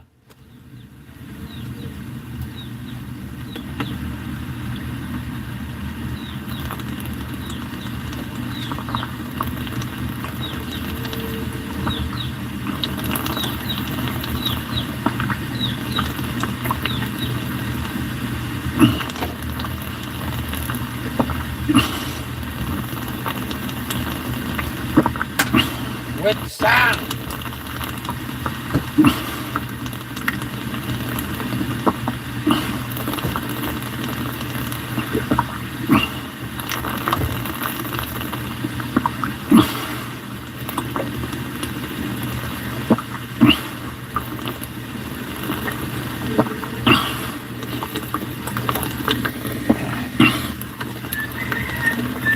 I ought to do a course, pounding down water, $30 a liter. You too can earn super chat. Look at this. It's going to happen. At this point, everybody's wondering, is it going to happen? Yes, it's going to happen, folks. If you just came in, Mike Hunt, you're on TV, baby. You got that big TV going? Thanks, Mike. Hey, Mike. I've been on Yad's channel and with Mick Fisher and E.T. Travels the last about a week or so. We really want to try to get everybody together in Bohol to go out to that the Lobach River Cruise. That was 1 liter of water, Mike Hunt. Now that's all you're gonna get is a burp out of that. That was just a burp. I only get 1 burp out of a liter. Well, huh? Wait. What? Yeah, that was a double burper. I did a double burper. Come on. You gotta give me credit for a double burper. How many people give Mike Hunt? Mike Hunt. Mike Hunt. Mike Hunt. Michael Hunt. I lost 41 pounds in the last 34 days. No joke. I went and got my driver's license yesterday. My blood pressure went from 185 over 139 down to 131 over 82. I lost 54 points on my systolic and 43 points on my dystolic in 34 days. And I stopped taking the medicine the day I started the water fast. So I no longer take the blood pressure medicine. And my numbers went from 185 over 145 down to 131 over 82. That's quite a bit. And when I went to get my driver's license, my weight was 104 with clothes and my belt and my wallet and change in my pocket. So I weigh 103. I weighed 121 and a half or 122. That's 17, 18, 19 kilos, 41 pounds. A little bit more. Mike Hunt. I'm going to say the name Mike Hunt. M-I-K-E. Mike Hunt. That's one of my favorite names. Sounds like a plan. Oh, yeah, that would be great. If we could all do that, even I would start eating. I would break my fast for that. I would break my fast. So let's say Mike Hunt. Mike Hunt. Mike Hunt. Mike Hunt. Mike Hunt. Mike Hunt. See? I can do that. Michael Hunt, baby. Michael Hunt is on my channel. Wow. I feel I'm impressed. So, yeah, so that's how much weight I lost. 17 and 2, 19 kilos. Now, granted, now when I first weighed myself, I had my clothes on but no shoes. So I weighed 121 and a half. So let's just say I weighed 121 kilos. So that's 16 goes to 105 and 2, 18 kilos. 18 kilos is 40 pounds, baby. 41 pounds. I thank you very much for stopping by, Mike. Let's see. Sounds like a plan. Congratulations. It looks like that in your face. Oh, that's nothing. Guapo, maino to pod. I want to show you guys something else. I'll show you my waistline. I just have to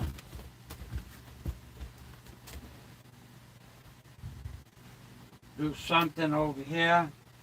It will take about 10 seconds more. 9, 8, 7, 6, 5, 4, 3, 2, 1. Okay, I'm going to show you my waistline, where it was and where it is now.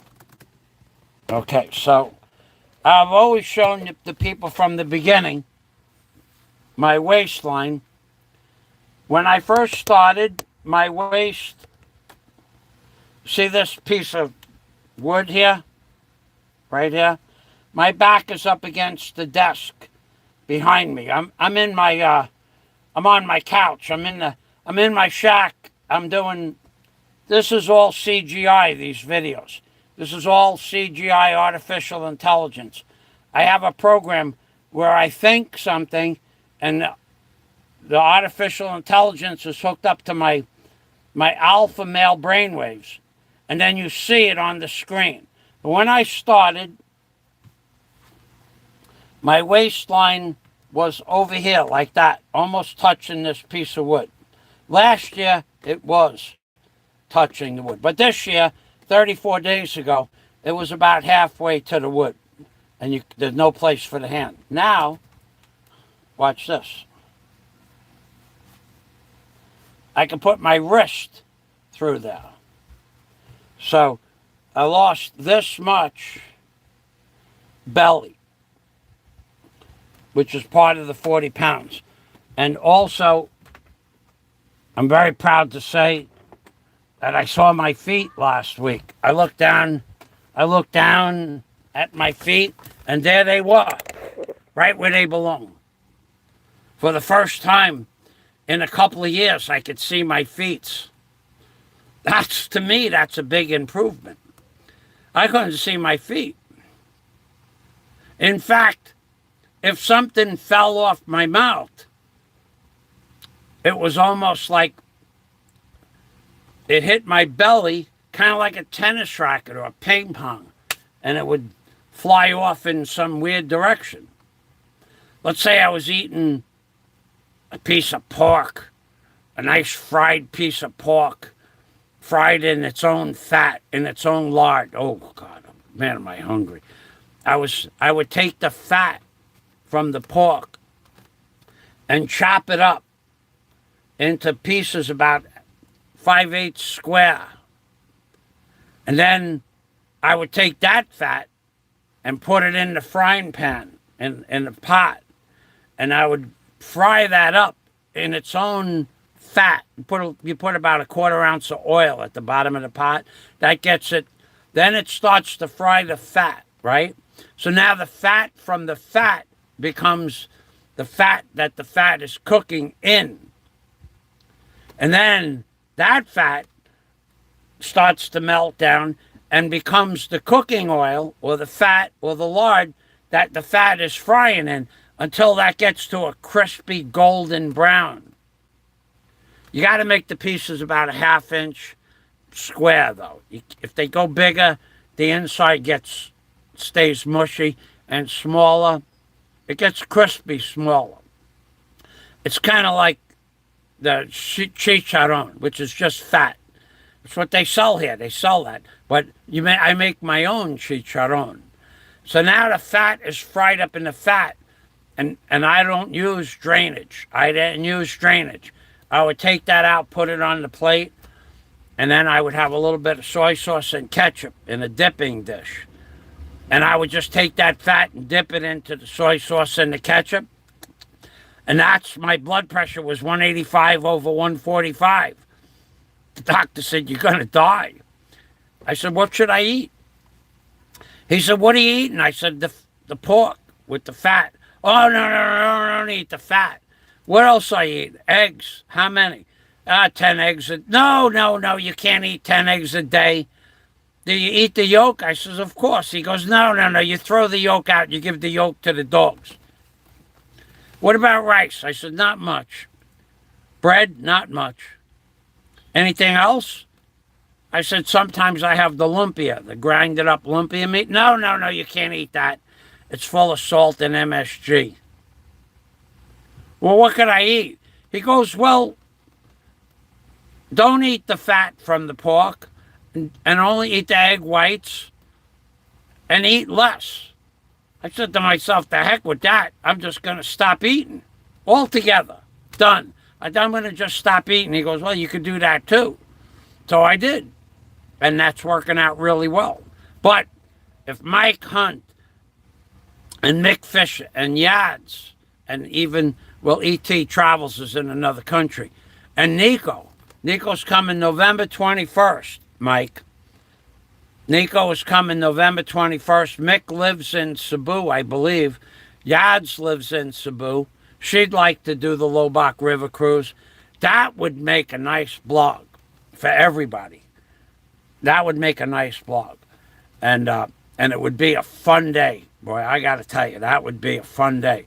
We could either meet, all of us in the city. You guys would be getting off the boat at the dock. You'd meet me at the ICM Mall entrance. We walk across the street to the bus. Right across the street is a bus for 150 pesos. It brings you to the front door of the Lobach River Cruise, about 185 feet away, maybe 250 feet away. And then we get off and take a walk. It doesn't open up until 2 o'clock in the afternoon, and it's on all night. I think it's on till 8 o'clock at night, so we don't have to be there in the morning. You take a nice leisurely bus from Cebu, a boat from Cebu to Bohol. We meet at the mall. We walk across the street. We get a bus, because if there's going to be 5 or 6 of us, you can't take one tricycle. Not because some of us are 5 people wouldn't fit. 5 real men wouldn't fit in a trike. But anyway, and then we take the river cruise. That'd be great. And then even if you wanted to stay out there for the night, there's a hotel not so far away from the river cruise for 1,500 pesos for the night. And we could go do the monkey jungle, the Tashir monkeys, and and Chocolate Hills for anybody that's not seen them. I think it's a worthwhile trip, but it would be a worthwhile trip. It would be a great vlog. Let's go back to the comments. Mike Hunt with the tough questions. Mike Hunt with the tough questions. Yes, I can. For the first time in a couple of years. Yes. Yes. I wasn't going to talk about that, but being that you brought it up, I'm very proud to say, yes, I can. The salami. The lard is way better than vegetable oil. Lard. Oh, yeah, lard is... Well, my frying oil is coconut oil. I've always used coconut oil. Once I learned that that was the most healthy oil, then I've been using that probably 5 or 6 years now. That's right. I will be down if that happens and Nikko comes November 21st. That would give me 15 days more in September. That would give me 30 days in October. And 30 and 21 is 51, and 15 is 61. 66 days. 66 days would be 100 days. My fast would be over one way or the other. Wherever I am at the 100-day mark is when I'm going to stop. And then if I want, after that, I could go back on and do it again. But to break my fast, yeah, that would be 100 days. It would be 15 and 30 is 45 and 21 is 65. 66 days and 34 days now would be 100 days. It'll work out perfect.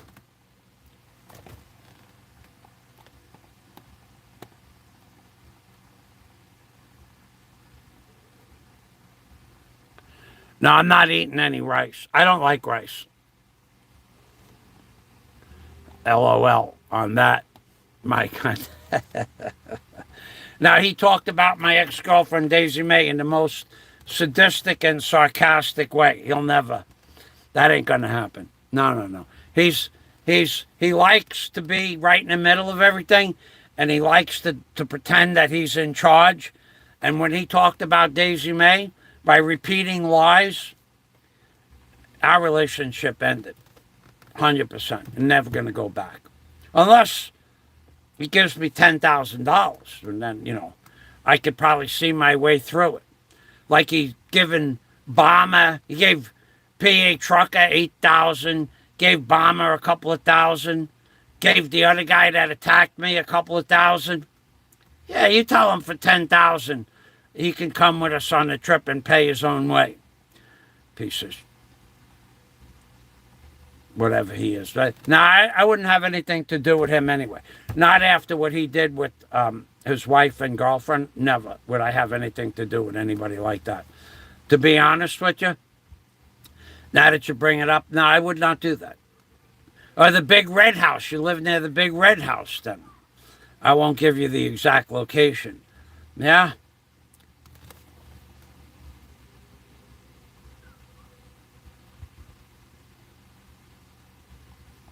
I don't know what Philip is saying. Hold on a minute.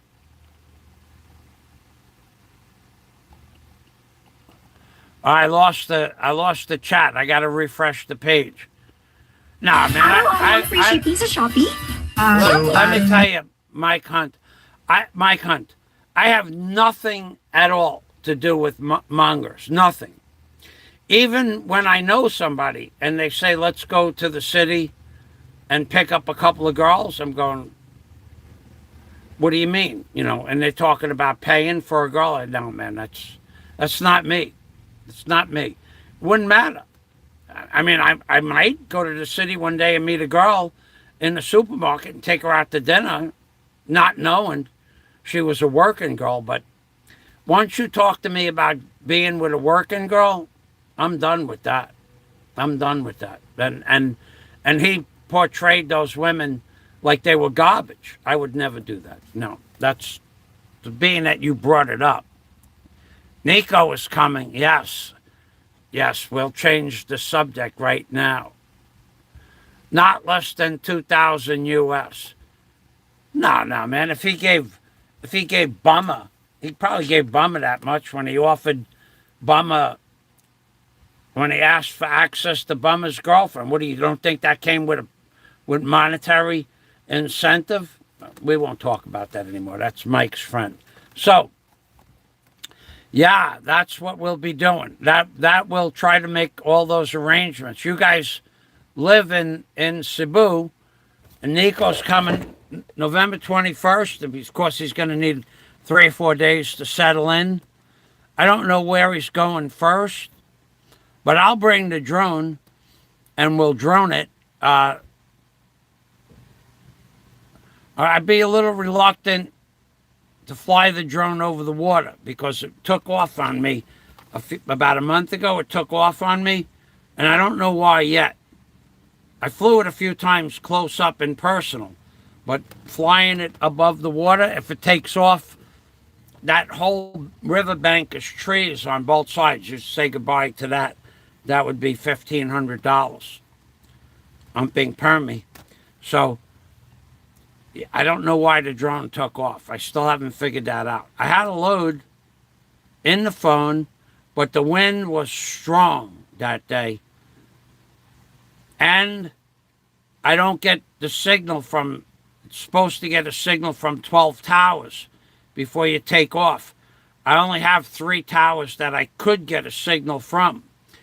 And what happened in Bohol, to be truthful, is the quality of the internet and cell phone towers that are pumping out the power has gone down to where my cell phone used to work on the beach under mobile data. Now it does not. My cell phone was in the city yesterday at the boat dock where the fish came in. That was live stream, nothing around except the towers. You could see 3 or 4 towers in the background. But once I got to the park, only a half a mile away, I had no cell service. No, I could not live stream it. And when I went to the motor vehicle office, I could have live streamed, but they said no videos. And there was a reason for that they said no videos. It was a logical reason. So, but I would bring the drone. Okay, so let's go over here.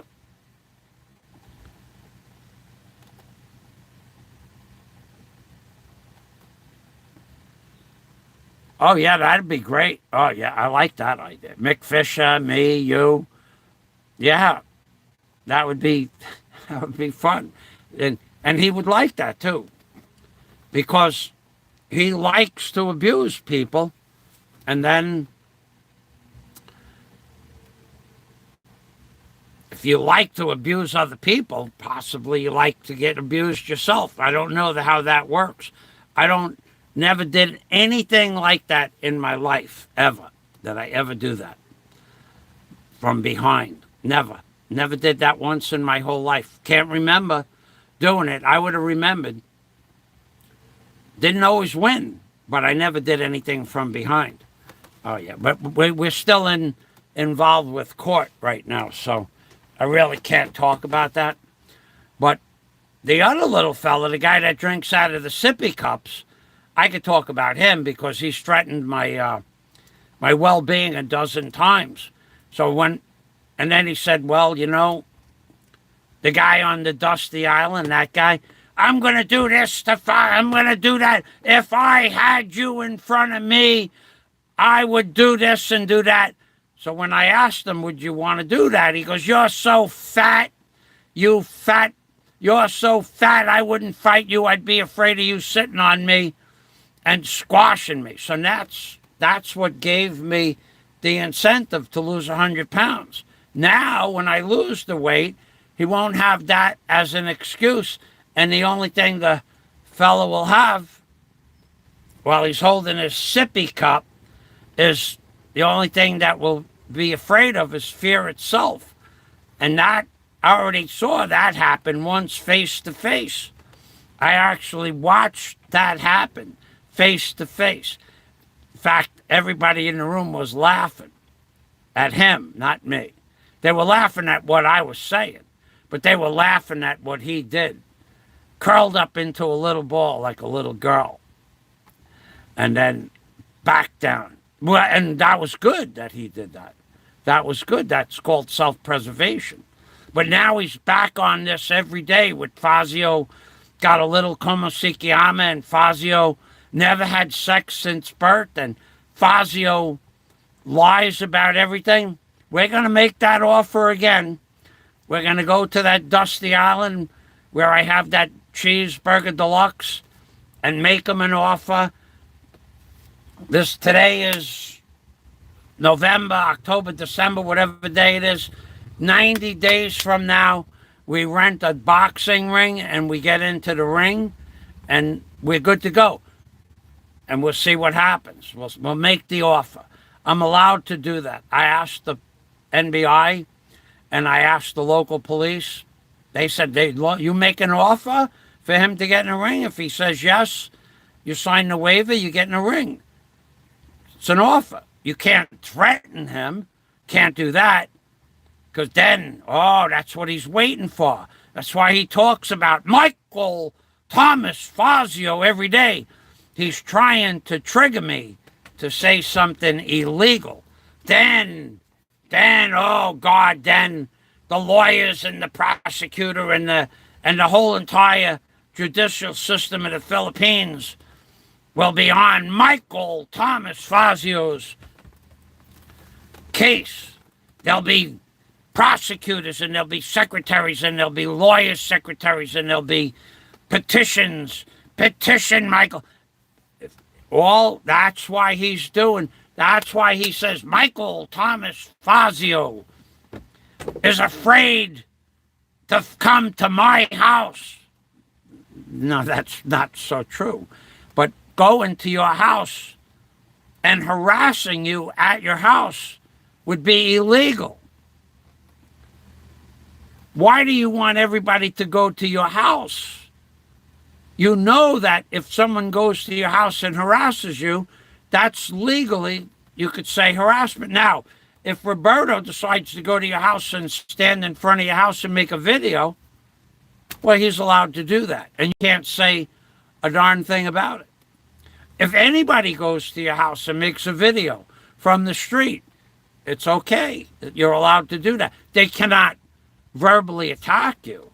But that's what you're trying to do. You're trying to trigger me to say something that you could use in a court of law, like you did with Barry. But that ain't going to happen. The only thing that's going to happen is I'm going to go to the Cuckoo Bar and Grill on a specific day, tell you what day I'm going, what day I'm going to be there. I'm going to make you an offer to give you 90 days to start working out in a gym, to get into the ring. And then 90 days, we'll sign an agreement at the Cuckoo Bar and Grill that 90 days from now we're going to meet. And in the meantime, I'll find a boxing ring and a doctor and a timekeeper. And we'll decide. I think, I don't know, 10 3-minute rounds in case you need more time to do the job. I don't know. What would be reasonable? 10 rounds? 8 rounds? What do you feel? Are you feeling lucky? Can you go 8 rounds? If you think that we should do 8 rounds, we'll do 8 rounds. I'll leave it all up to you. I'll leave that up to you. But none of this straight 3-minute round stuff. No, 5 3-minute round, minimum 5 rounds, 3 minutes. And I'll give you 90 days to practice. Because I'm not in shape right now because I lost all this weight. I'm not allowed to work out. I'm not allowed to do push-ups. I'm not allowed to hit the bag. I'm not allowed to do any of that stuff. Right now, you would have a big advantage. But when I get to the Cuckoo Bar and Grill and I make the offer, it'll give us 90 days to train. That would be reasonable. And then the only thing that you have to fear is fear itself. And you do that really well. I watched that happen before. I laugh at that every day. What you did. You see how he is? You see how he is? I remember you crying in the room. So does the NBI officer and the prosecutor. They watched you cry like a little girl. They did that. But, I don't blame you. I was a little bit excited.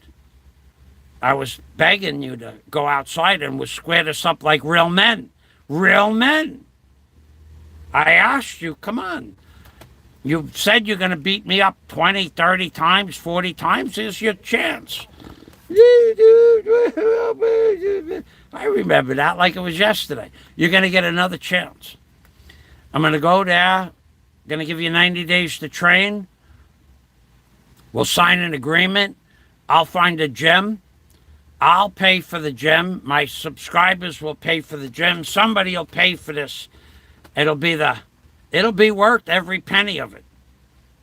And then if you win, you get bragging rights. And if you lose, of course, that's a big if, coming from somebody that's so tough that they could beat up Roberto, who's twice our size. Somebody that could beat up the giant ego man. If I saw you, somebody that could beat up, who else were you going to beat up?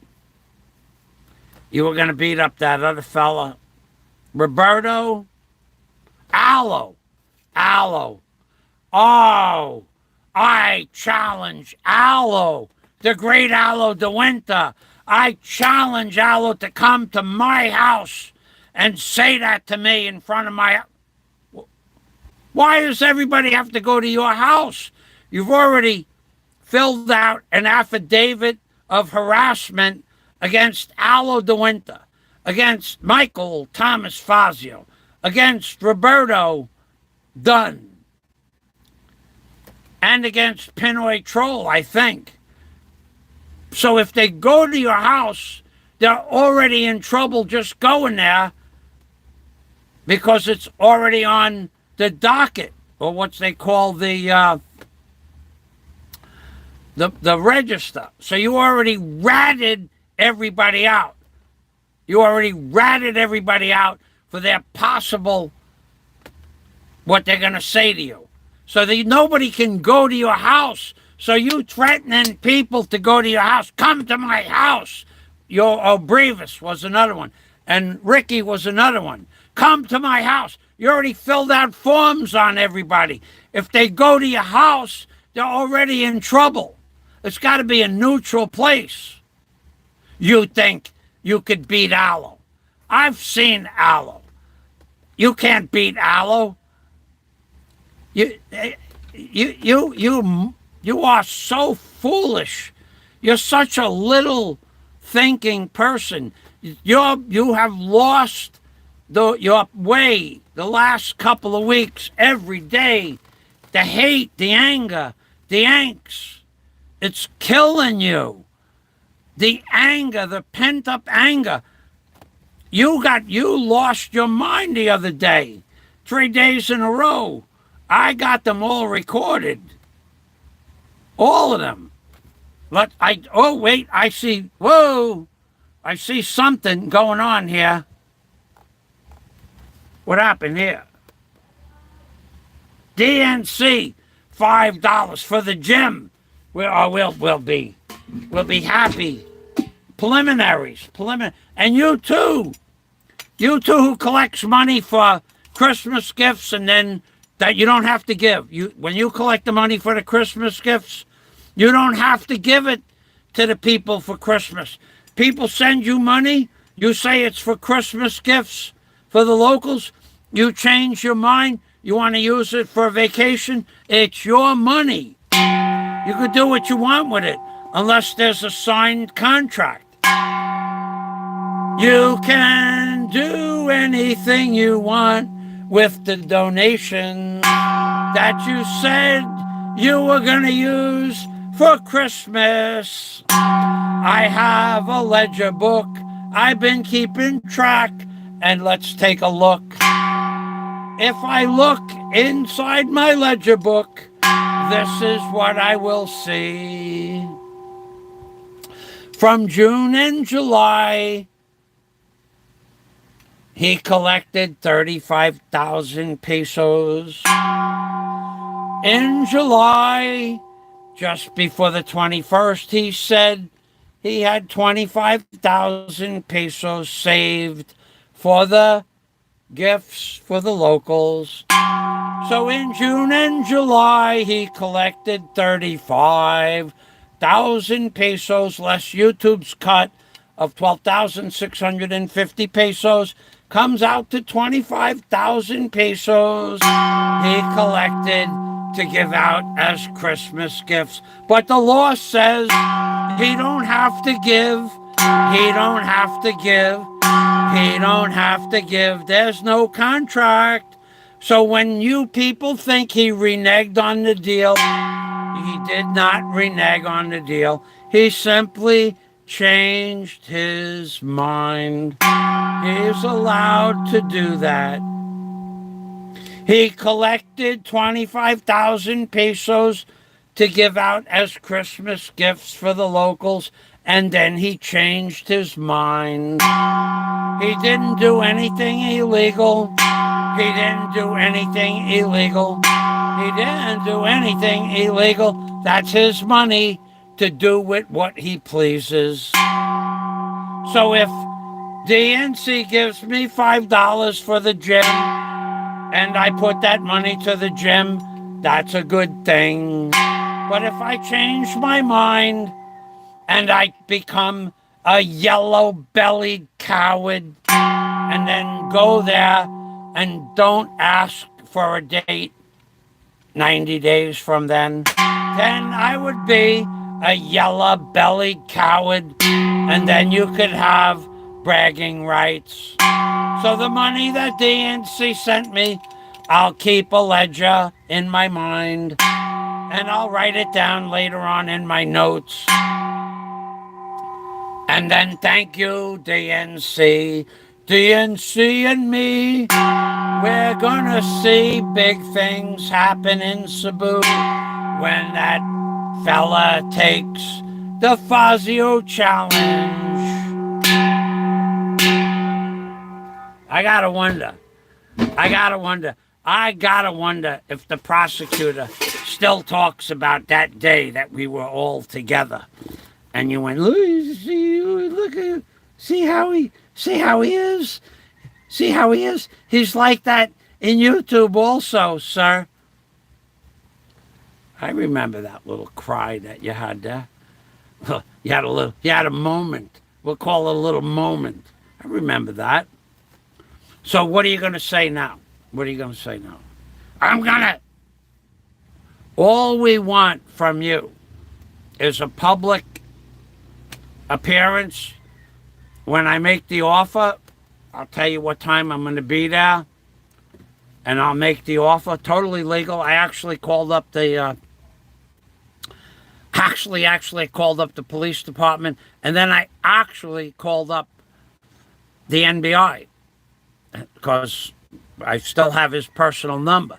And he said, look, as long as you make it as an offer, you can offer anybody to get in the ring with you, especially if there's a purse, there's something to win, something to lose.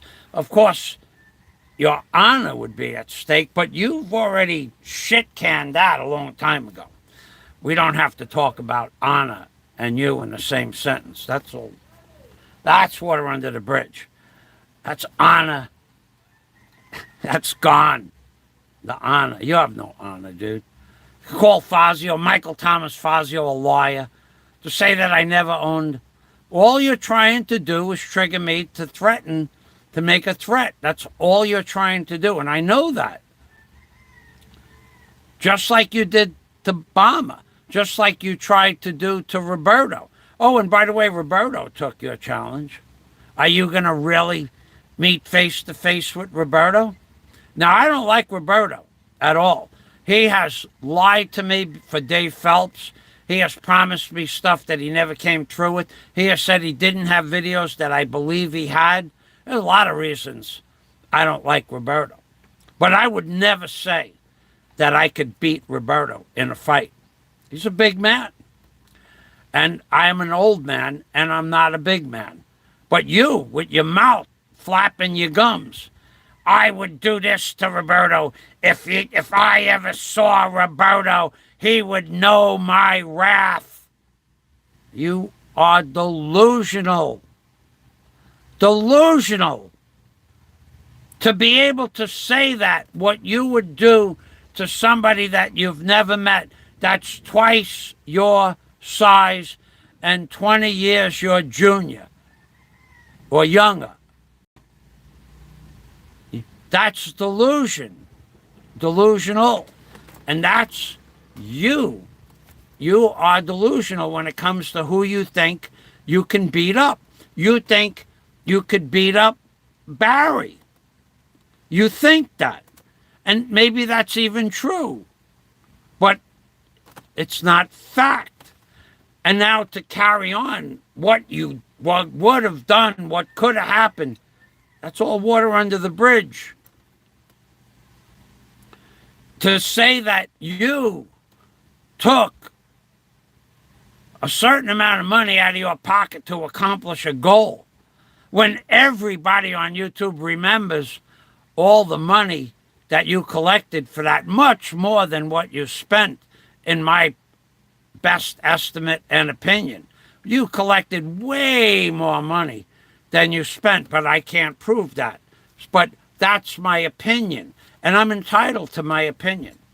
I kept a mental track of what you collected. Your collections far exceeded what I believe the costs were. But again, I can't prove that. But you saying that I took this out of my pocket, I took $10.12 out of my pocket, I paid for that whole thing. What you did was you invested your time and you invested some of your money, but not all was yours. I don't believe it. Because I remember John gave you 30,000, 35,000 pesos just for that one project. So where do you come up with I paid for it all out of my pocket? No, you didn't do that. No, you didn't do that. No, you didn't do that. And what you would do to, Big Kevin, you're going to beat up Big Kevin. Now, you have no idea what I would do to Big Kevin. That's another guy that's twice your size. Now, Big Kevin is definitely overweight and definitely out of shape. But you don't know that you could beat him up. And to unequivocally state that you could beat up Big Kevin is that's delusional. And that's what's happening more and more often. You're having these illusions of grandeur. Go ahead. Show us what you got. When Roberto comes here, don't demand that Roberto goes to your house. That's not fair. You already could call up the police and have Roberto maybe escorted off the property for harassment. Meet Roberto on neutral grounds. Don't pretend that you're so tough that you could beat up somebody you never met that's twice your size and 20 years younger. Don't pretend to do that. That would be delusional. And that's what you do. You've been losing your touch with reality more and more often. Every day now. Every day. You want me to play your video clips like you play mine? You think that's funny? That what I'm going to get on my hands and knees, that clip? You think that's funny, don't you? You just remember that when the bell rings, if you accept my challenge. You just remember that. I'm going to say that to you if you accept the agreement and sign a waiver. I'm going to say that to you, to your face, before the contest starts. I'm going to say those words to you. And then you're going to either back it up or not. We're going to find out. You think it's funny to call other people gay. You think it's funny to call other people fat like Roberto. You think it's funny. I don't think it's funny. I don't like Roberto, but I never once ever called him fat. I don't like Roberto because of what he did 4 years ago with some videos that I believe he could have given me. And I don't like Roberto because I sent him a video called The Vile One, but I put a name in the title. Just The Vile One would have been okay, but I loaded it to my channel and put a name in the title, and I said to Roberto, don't pass this video around. And all of a sudden, the video had 23 views on it. A few minutes later, Roberto took that video, posted it in, what's the name of that thing? Where everybody's together on that big outside YouTube. Everybody is together in some sort of chat window. I forgot the name of it. And Roberto posted it there, or gave it to Brutally Ugly, and she posted it in that chat window, or somebody posted it in a chat window. It had 23 views. Everybody flagged the video, and I got a strike half hour after I posted it to Roberto, saying don't post this video anywhere. He screwed me by posting the video. And then everybody flagged the video, and I got a strike. I don't think that was funny at all. I got reasons not to like Roberto. And there are other reasons as well. But I have legitimate reasons. You also believe you have legitimate reasons. But you don't have a legitimate reason to believe you can beat up Roberto. You don't have that legitimate reason. You're not bigger than Roberto. You're not younger than Roberto. Roberto has Coast Guard quasi-military training or military training for self-defense. He's twice your size. He's 20 years younger. And he would probably beat up myself or you in just a few seconds if he's in good shape at his age. And that's normal. But you believing you could take him apart, that's delusional. You said the same thing about Brevis. I don't think you could do that with Brevis either. You said the same thing about Big Kevin. I don't think you could do that to Big Kevin either. And we're certainly going to have the opportunity to have a contest between you and I, a legitimate contest. If you want to sign a waiver and an agreement, we'll set a date. If you don't, that's okay too. I can't make you do that. But you are going to have the opportunity. We're going to do that. I'm definitely going to give you that opportunity. So you want to make videos every day about Michael Thomas Fazio. Go ahead, keep it up. It just makes you look like a fool. Oh, everything you've said, you're the absurdity of demanding $5 to make people visible on your channel. Oh my God. That had to be the funniest thing I ever seen in my life. It had to be one of the funniest things. It was an instant self-destruction of your channel. Instant. To believe that you are that important that people will give you $5 to allow them to come on their channel. And then to go one step further, it's every show. Every time they want to make a comment, $5. How did that work out for you? And then to say that I followed suit with you, I never did that. I would never do something like that. What I said, word for word, what I said is, I won't read your comments. But if you want to put a little jingle on the page, then I'll read the comments. But you guys are welcome to comment all you want on my channel. I didn't block anybody, not unless they left a derogatory comment. I don't block people because they leave comments.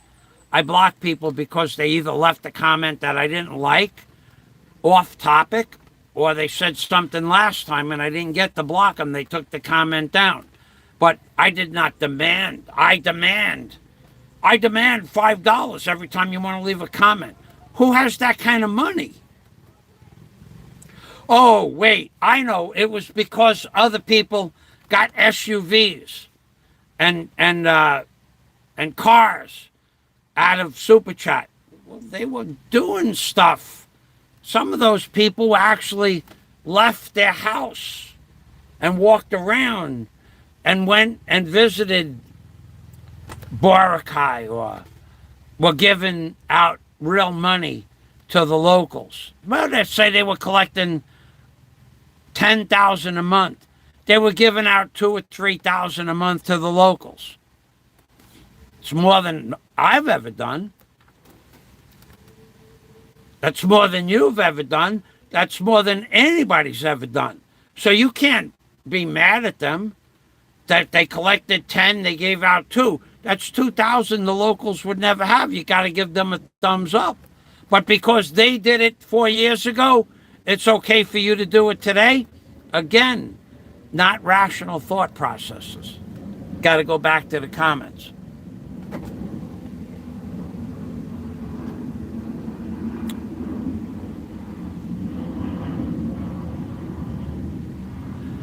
No, Timothy Starr. No, my goal is 100 pounds. That's the only way the other fella that said that he was going to do this and the other thing, he said that you are 100 pounds. He was afraid of that extra 100 pounds. If you lose that 100 pounds, then it would be a contest. So now we're going to lose the 100 pounds and we're going to offer the deal. Offer the deal. Philip Janik with the that's probably true, Philip.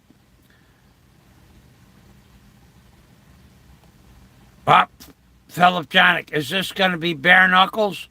I want to use 4-ounce gloves, to be honest with you. Let's not prolong this for more than a few seconds. I want to use just 4-ounce gloves. 16-ounce gloves. No, I don't want to do that. Or maybe 6-ounce gloves. Those 4-ounce gloves are just basically a little padding from here to here. I want to use 4-ounce gloves. Not bare knuckles, though. That's just... Then either one of us could hurt our knuckles. You'll break your knuckles. But with the gloves, it would be... Salamat po Koya. Well, thank you, Michael. Most wear gloves and trunks, no bare backside. Flying circus. Probably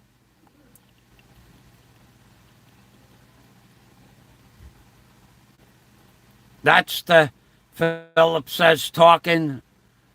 I'm going to put Obama in detention, not that guy. Now, that's true. I've tried to make him understand that. Listen, hey, all kidding aside, tough guy, listen to this. There's a guy that's been flagging Obama going on 4 years now. Another guy. I can't tell you his name, but I have his name. Allo is friends with that guy. Aside from that guy that's been constantly sending stuff to the Bureau of Immigration, nothing ever happened. So when you came along and you started your quest, that definitely helped get their attention about Obama. There's no doubt about that. The fact that your lawyer, that everybody else has paid more than you have collected more, in my opinion, for the lawyer than you spent. But the fact that your lawyer had an active role, the fact that you hired somebody to find Barry, that all played into making it easier for the police to do their job, because Barry moved around a lot. So you did help that situation. But Barry put himself in detention, not you. Had Barry listened to Michael Thomas Fazio, this is going back 3 years now. Stop doing what you're doing, Barry. 2 years, multiple times. Told me to mind my own effing business. Okay. I don't think I mentioned it much more after that. And then, gotta go remember, 18 months ago when I was attacked. That was the last time I ever tried to help Barry because he thought it was so funny he would roll on the floor laughing. Never did I try to help him after that. So 18 months ago, but I remember going back 3 and 4 years to tell him to stop threatening you. I thought it was wrong to do that. I thought what he was saying was wrong because you did it to other people. If you remember, and I'm going to mention that if you take me up on my offer as well. You did it to other people. Remember, Fazio is giving candy to the children. Remember, you said that. How many times? 1,000 times? You said that. Fazio should be investigated. You said that. Did I take it to the police? No, I figured one day we'd square it up in the courtroom. And then when we finally got to the courtroom, you got lucky that day. Not that you got lucky. The NBI officer in charge didn't know what the rules were, and the prosecutor followed the letter of the law. But you just got lucky. But it was well worth watching you go like this, like a little girl. It was worth it. That was worth it just by itself. That little thing that you did. Now I know what you're doing right this moment. You're plotting and planning. Lady Karma! Oh, you got candles everywhere. Lady Karma! That guy, who was the guy that you wanted that bad stuff to happen to last week? Roberto? Every day it's a different guy. It's hard to keep track. I'd have to go back and look at my notes. Discord, right. Roberto put my video on Discord, or Brutally Ugly put my video on Discord, or Christian Sabu, I think he was around at that time. Somebody put it on Discord, and because I put a specific name in the title of who the vile one was, talking about insanity, I put a name on the video, who the vile one was, and I got a strike. Only a few minutes, 20 minutes after I posted the video. Roberto really upset me. I have a reason to not like him. You, on the other hand, also have a reason to not like Roberto. But for you to believe that you could beat Roberto, no, I don't think so. I don't care how mad you are. I mean, anything is possible, even with the contest. If you decide to take the contest between you and me, it's possible that you win. And then you'll have bragging rights. You'll have the money from the purse. You'll say that Fazio will never be able to show his face on YouTube again. No, that wouldn't be true either. I'm willing to take the risk. What, you think everybody, when 2 men enter, 1 man wins? The other guy doesn't quit. The other guy trains harder for the next bout. Nobody quits. No, real men don't quit. So even if you got lucky and won, you take the purse and you take the bragging rights. How would that make you feel? That would make you feel really big, wouldn't it? Well, you're going to have that chance. You're going to have that chance. And I'm going to say a lot of stuff. Fazio giving candy to the children in the preliminary where you both yell at each other. Fazio this and Fazio that. And Fazio will never lose the weight. And Fazio is a liar. And Fazio never owned this and that. I'm going to say all that stuff. We're going to videotape it all. All the lies all the hate, all the anger that comes on that given day is all going to be videotaped for posterity. We're about the same age. We'll be about the same size. Your ego is a little bit bigger than mine. There's your advantage right there. Your process, the process that goes through your brain, allows you to believe stuff that I couldn't even begin to comprehend. You have a big advantage. You believe you can beat anybody. I don't believe that I can beat anybody. But we're going to find out, aren't we? We're going to find out if you take the challenge. And you're not going to stand there and go, Fazio, I didn't know Fazio was gay. Go ahead. We're going to say that at the contest, too. If the contest says, oh, Fazio, he wants to get on his hands and knees. Oh, wow. I didn't know Fazio was gay. I remember you said that. I don't forget that kind of stuff. We're going to find out if you got what it takes to say that the day of the contest. When we start screaming at each other, you said this and you said that like a couple of little girls. Oh, it's going to be fun. It's going to be fun. There'll be spittle. There'll be spittle for sure. If you remember, last time there was spittle as well.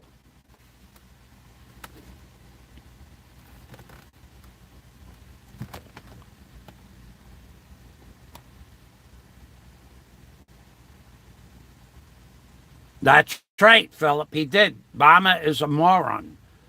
And then even Bama said, I told him, look, you can't mention a person's name. You can't threaten a person. Bama broke every rule. Bama broke every single rule. Everybody knew he didn't have his immigration papers signed. He didn't have an ACR card. He didn't have a passport up to date. He wasn't current on his tags, on his immigration fees. Everybody knew that.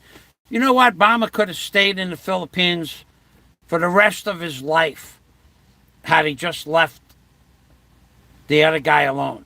Now, I've said that from the beginning. But you did not put Bama in jail. Bama put Bama in. And if Bama would have took my advice, he would be out of the Philippines. However he could have got there. I told John Blaze to tell Barry to buy a jet ski, sell his motorcycle, buy a jet ski, pound it down with 5-gallon fuel cells and oil, and figure out a way to get that jet ski from here to anywhere in Malaysia or Vietnam, the closest island, with his passport, and then fly out from there, home, wherever. I told him what to do. And John told Barry what to do. Take that money from the motorcycle and whatever you got saved, buy a jet ski, rent a boat, hire a boat, do something, take your passport with you, get out of the country. Barry didn't listen. That would be what he could have did. But they're gonna get you. I told them they're gonna get you. I didn't make any bones about it. You said, even you, that was probably the first time in your life that truth came out on a regular basis every day. They're gonna get you. And that happened. But that's the only time and you're sitting here watching my video. Go ahead. I know what you're thinking. If something doesn't happen to him naturally, it'll happen a different way. Okay. And we'll see what happens. Last time didn't work out so well. Next time, it might work out less, might work out. Either way, we know where it came from. Just like that other guy that was attacked in the restaurant. just like Barry. We know where those attacks are coming from. So, that's your plan? That's your plan? To wish harm on other people? Lady Karma, make that tree fall on Fazio's house. Lady Karma. Lady Karma. Go ahead, keep praying to Lady Karma. Go ahead, keep it up. You have that going for you, Lady Karma. It worked last time with Barry. It worked with that other guy. That's a fact. I seen the video. And it worked with Brevis. That's factual. According to you. Do you want me to give you the details, Brevis, how it happened? You said that. It's on video and I have it timestamped. So how would you know the attack details of Brevis? How would you know those? Unless you knew how, where, and why it happened. Oh, how would you know where Brevis lives? Oh, I remember how you would know where Brevis lives. Let me think really hard. My wife's sister's daughter lives in the same building that Brevis lives in. And she knows, my wife's sister's daughter knows what apartment Brevis lives in. Well, you're halfway there. You know where he lives. You said that on a YouTube live stream. Of course, you shouldn't have said that, because now Brevis knows that you know that your wife's sister's daughter knows where Brevis lives. You spilled the beans on yourself. Jeez. All right, what time is it? I've been on here for at least an hour. 12:52. How long have I been on here for? 2 hours and 48 minutes. My God. My God. 2 hours and 48 minutes. Philip Janik says he won't accept any challenges. Don't want to rain on the parade, but he'll never accept. Okay. He might. He might get spunky, but we're going to put it in print. We're going to put it in print. That you accept the challenge to go, we find a ring in Cebu, and we're going to make a date, and that will give you 90 days from the day we sign the agreement to practice. I don't know, whatever practice you would need. I mean, that would be good that you should practice. Not that it's going to make a difference at the end of the day. But it would be good that you practiced. At least you would feel that you were ready. So I got to tell you. So you telling people projection, I know exactly what happened to Brevis. You want me to give you all the details? What happened? Well, only way you would know is if your daughter's wife's daughter's sister's husband's son and their brother knows where Brevis lives and knows what happened, the event itself that monkeyed up Brevis. I don't know that Brevis was even attacked. I'm just listening to you rant on YouTube. Brevis could have walked into a door for all I know. That's possible too. He could have got drunk and walked into a door. He could have got drunk and fell down and hit his face on the edge of a coffee table. Or he could have got beat up. There's no way of knowing. But you happen to know the details, so why don't you spill the beans on that? So Brevis will be confirmed that Brevis knows why he was attacked. Not that I don't think that was such a bad thing if it happened, because Brevis probably has done stuff to people that would make people dislike Brevis.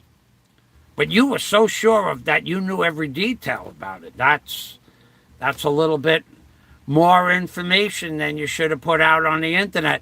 Not that it matters because you didn't put your face on the video, but now Brevis knows that you know that your wife's sister's daughter knows where Brevis lives. He knows that now because you said that.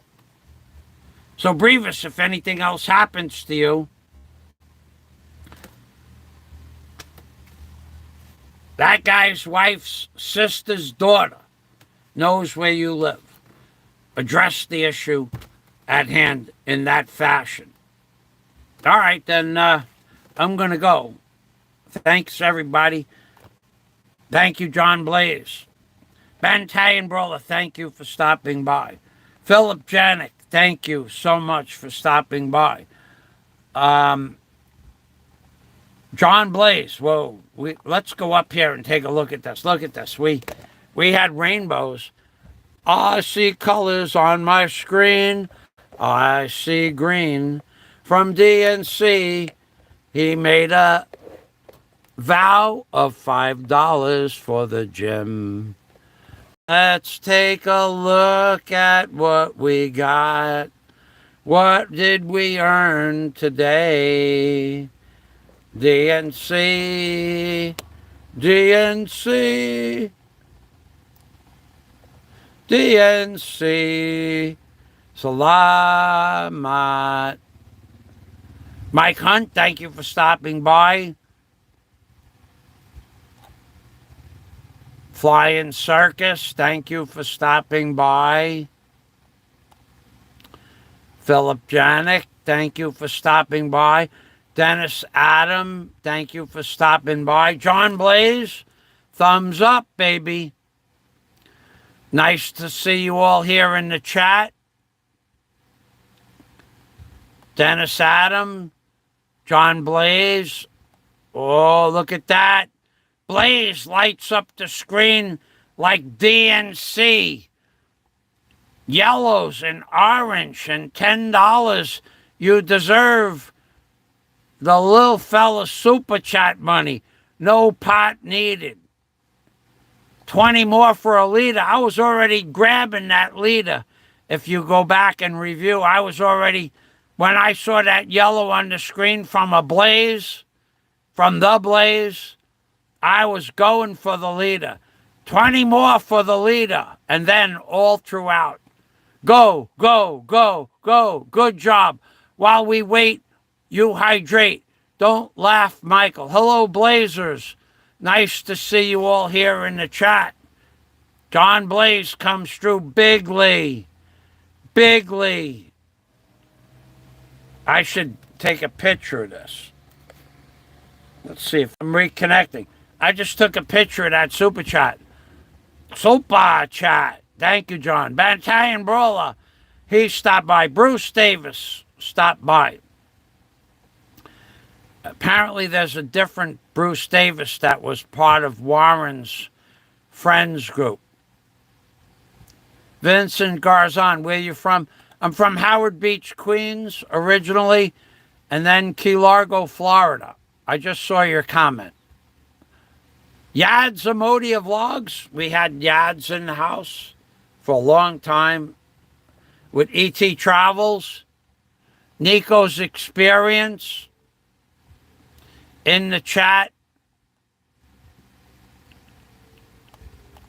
And that's it, baby. That's as far back as we go.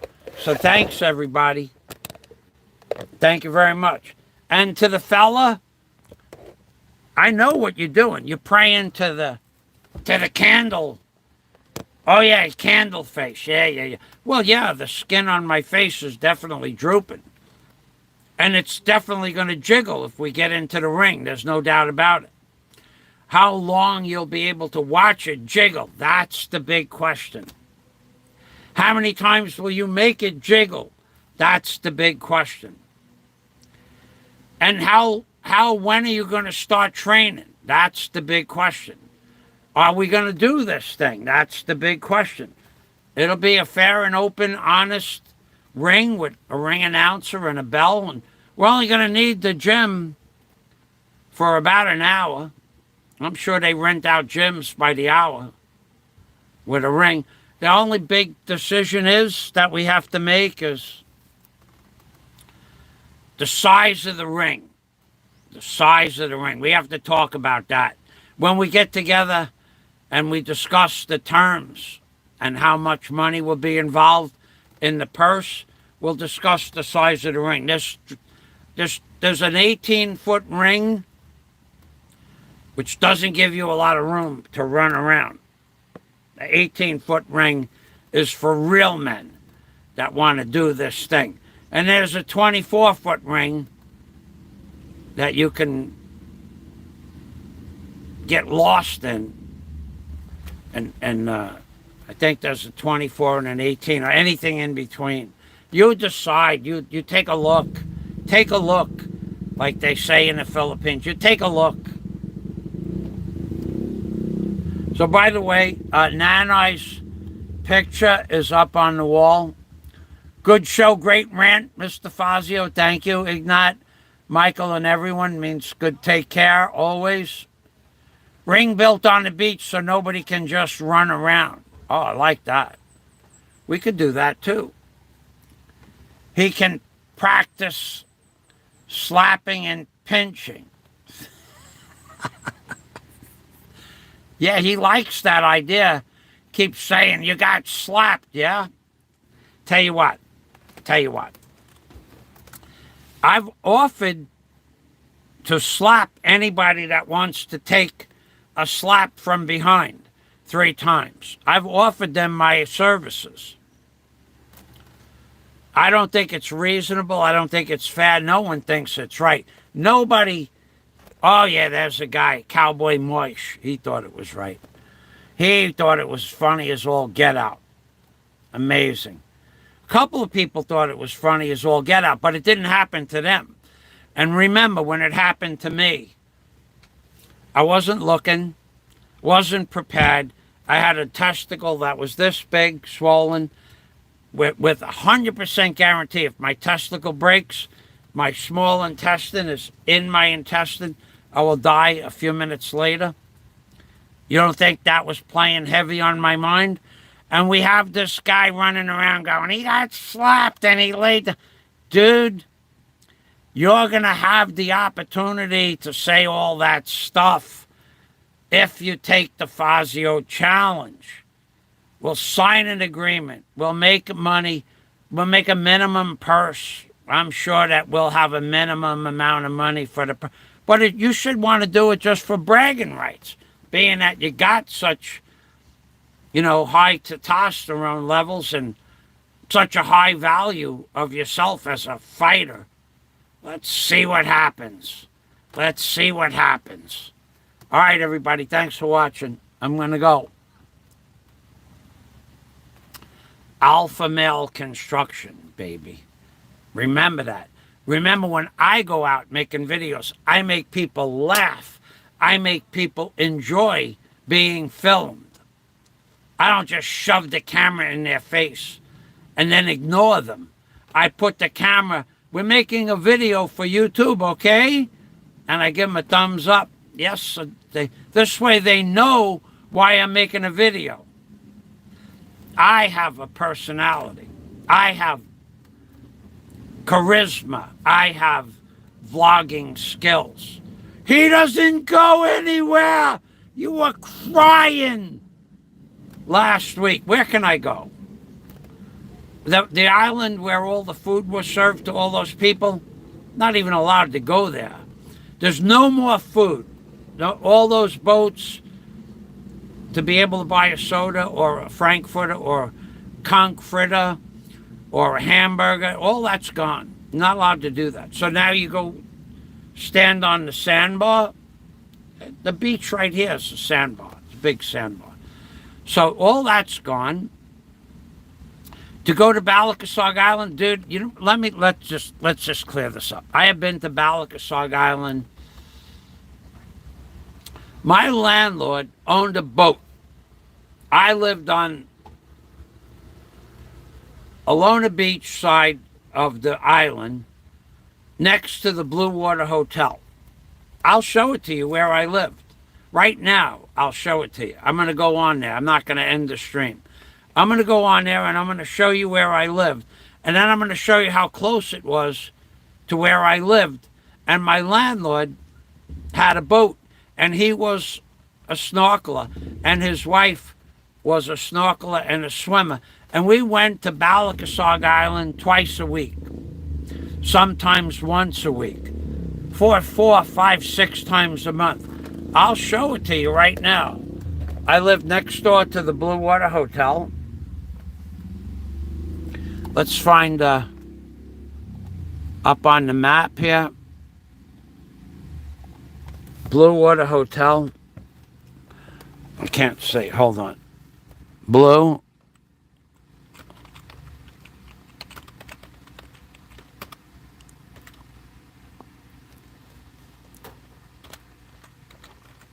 Water Hotel, Pang Lao. Right there. There it is on the screen right there.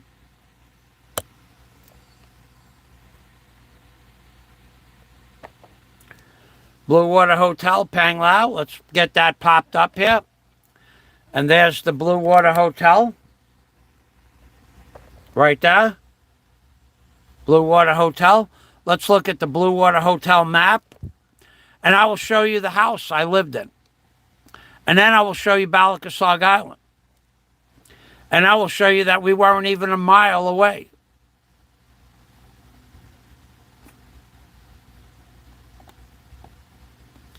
Close out that map. Here was the Blue Water Pang Lao Beach Resort. Let's open this up. I'll show you the house I lived in.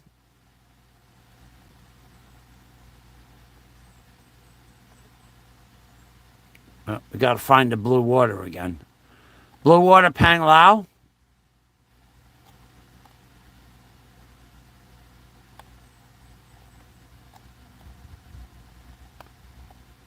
This was where I lived, right here, at the drive-through resorts. Okay, so let's look at Blue Water Hotel. And now let's look at Balakasog Island. Okay, so here was the Blue Water Hotel, right here. We had a 28-foot boat, my landlord did. Now, let's keep it right here. In relationship to this body of water, we're not far from there. Let's bring it down. And here's Balakasog Island Marine Sanctuary. Right here. Here's the body of water. I could swim there if I wanted to. And here's the map. Here's the legend down here. So 1 inch equals 2 kilometers or 1 mile. So here is where I lived. 1 inch, 2 inch, 3 inches, 4 inches. So that, 4 miles from my house.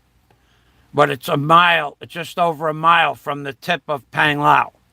So I lived here by this body of water, and here was Balakasog Sanctuary.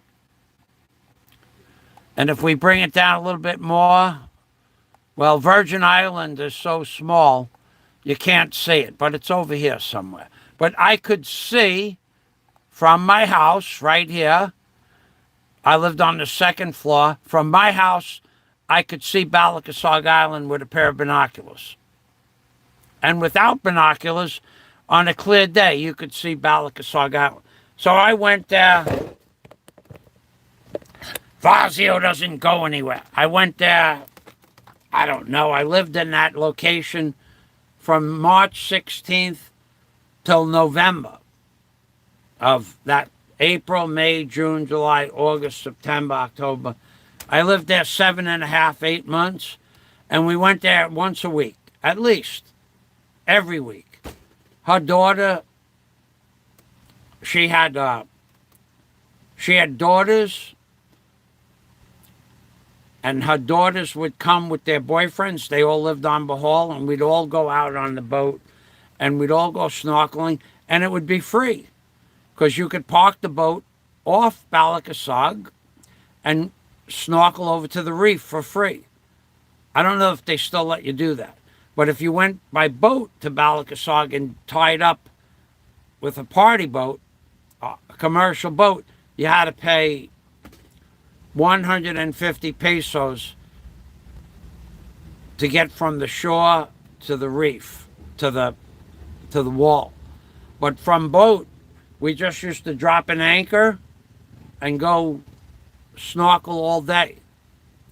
And we brought food on the boat, coconuts, stuff like that. So I've been to Balakasog, I guess 20 times plus. I've been to Virgin Islands the same amount. I've been to Dumaluman Beach 15, 20 times. I've been to Alona Beach 200 times. I've been to Anda twice to Anda. I've been to the end of Bohol once. I've been to Central Bohol several times, Carmen, and all those the middle forest area where the monkeys are. I've traveled around a lot. I've been to Bacolod, Dumaguete, Cebu, Constellation, Argo. I've done my traveling, my share. You sit in the house all day and talk about stuff that you read about on the computer. How am I the guy that doesn't do anything and you're the adventurer?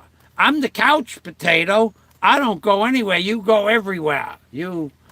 Everything, the medical thing and all that other stuff. You're my hero, dude. I love you, man. I love you. I'm trying to get you to start doing stuff.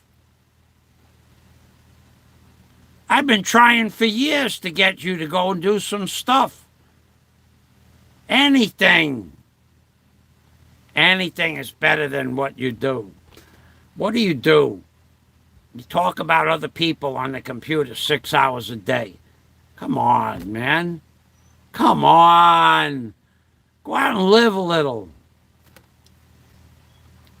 And you make fun of Yads Amodia walking through the puddles in Cebu. If I remember correctly, you have some puddles not so far from where you live as well. And one of them was 10 and a half or 11 inches deep and 75 feet long. Now that's a puddle. But you make fun of other people's puddles. Why would you make fun of somebody else's puddles when you have puddles of your own? Go out and blog your puddle. If it gets any bigger, it'll be its own. You'll be able to call it a pond. And by the way, let me tell you something about that puddle. I am an excavation contractor, licensed and insured. For 38 years, I did excavation with heavy equipment. I could fix and eliminate that puddle in 2 days. Gone. You'd never see that puddle again. But it would cost a few $1,000s. But I could eliminate that puddle, and then you'd be able to walk to the beach. I know how to do it. Not only that, but for a lot less money, I could fix it so you could get across that puddle. What we could do is we could put that puddle during the rainy season. That must be quite the obstacle. We got a block of blue styrofoam, and we put a couple of outriggers on it. And we put the styrofoam at one side of the puddle. And we put a rope on the other side. And then you get on the styrofoam with a stick, a bamboo stick, and you push yourself to the other side of the puddle. And then when you get to the other side of the puddle, the person that's with you can pull the foam raft back, and then they travel to the other side, like the river Styx. And then when they travel to the other side of the puddle, then the next person and the person after that and the person after that. Then you go to the beach, and when you come back, you reverse that procedure. And that will only cost about $100 for a block of styrofoam, and you have somebody make some local pontoons. And then at the end of the day, you could take that pontoon boat back to your house and store it. And the next time you want to go to the beach, you just bust out your raft. See, I fixed the problem for you. Not all problems are not fixable. But for $2,000, I could fix that so you'd never see that puddle again, ever. But, oh, wait, we don't have to do that. Nope, we don't have to do that. No, we don't have to do that. Because the Philippines is building bridges everywhere. We'll just wait for them to build a bridge across the puddle. There you go.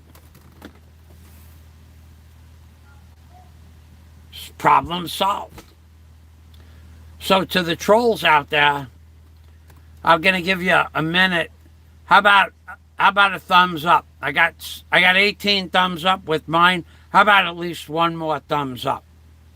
Come on, make me happy. Don't make me cry. Don't make me cry for a thumbs up. Thumbs up!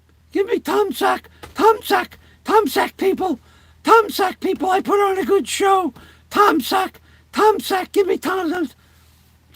It's the little things in life that make them happy. Give me a thumbs up. Make him happy. 19 thumbs up. Say I got one thumbs up.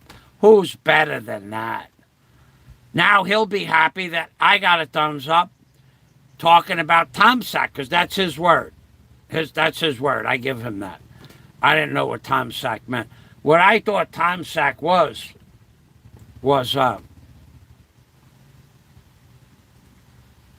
I actually don't know what I thought Tomsack was. For a long time, I didn't know what it was. But now I know. It means thumbs up. All right, then. We got one more thumbs up. Thanks for watching. Oh, I should tell you about the $100 in Super Chat I got. I should show it to you. Batman sent me another $100+ in Super Chat. I got it right there. Hold on a minute. Just give me a moment here. Let's go right up here.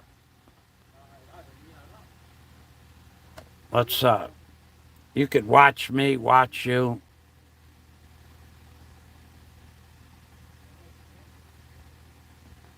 Here, you watch this while I get that. It's way more than $100 in Super Chat. In a box. All right, let's get sound on there. This is gonna happen. All right, here we go. Right there it is, right topped off right there. Watch this. Slow and sure. Don't try this at home, ladies and gentlemen. Don't try this at home.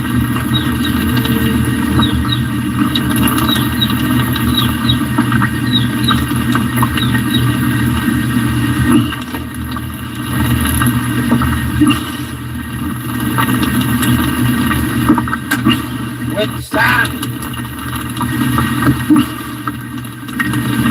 My God, he's gonna drink that whole liter of water without stopping. His intestines are gonna blow. He's gonna lose it any minute. Don't believe it, man. You can't drink a liter of water and your stomach gets drunk. I ought to do a course, pounding down water, $30 a liter. You too can earn Super Chat. Look at this. It's going to happen. At this point, everybody's wondering, is it going to happen? Yes, it's going to happen, folks. If you just came in, Mike Hunt, you're on TV, baby. You got that big TV going? Thanks, Mike. Hey, Mike, I've been on Yad's channel and with Nick Fisher and E.T. Travels the last about a week or so. Where we really want to try to get everybody together in Bohol to go out to that the Lobach River Cruise. That was 1 liter of water, Mike Hunt. Now I'm gonna. That's all you're gonna get is a burp out of that. All right. That was just a burp. Now I'm gonna show I you. only get 1 burp out of a liter. Wow. Huh? Wait. One more burp. There it comes. Huh? Yeah, baby. All right. Yeah. That was a $30 burp. Now in here is another $110 in super chat from Batman. Because Batman, he loves Michael Fazio. So in here, there are 100 more items. Unopened up. Unopened. At least 100 more. Usable items. So what I'm going to do, got to tell Batman, I got it. I'm going to take all of these out. I'm going to buy some primer, metal primer paint, and I'm going to paint. I got about 200 of these now. Batman, he's been sending me a lot of stuff, Batman. I got boxes and boxes. Batman, I'm good for a while. So we got at least another 100 in there, based on the 40 and 50 piece boxes, which were small. There got to be over 100, and the weight of that box is immense compared to those little boxes with 40 pieces, 50 pieces in them. I got to tell you, Batman is very good to me. So thanks, everybody. Let me go back to the... Let's go back to the screen. Let's check the chat. No more. Steve. Steve, 25901. He could charge everyone...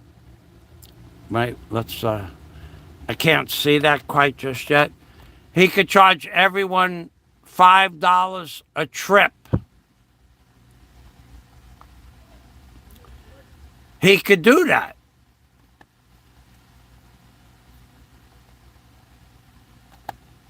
He could do that. He could make a fortune. Don't tell him. Don't tell him stuff like that. He'll be out there taking all my profits. Yeah, like the River Styx. Don't be giving him ideas. You saw what he did with the super chat, $5 a shot. Don't be giving him ideas. He'll be out there. He'll set up a toll booth.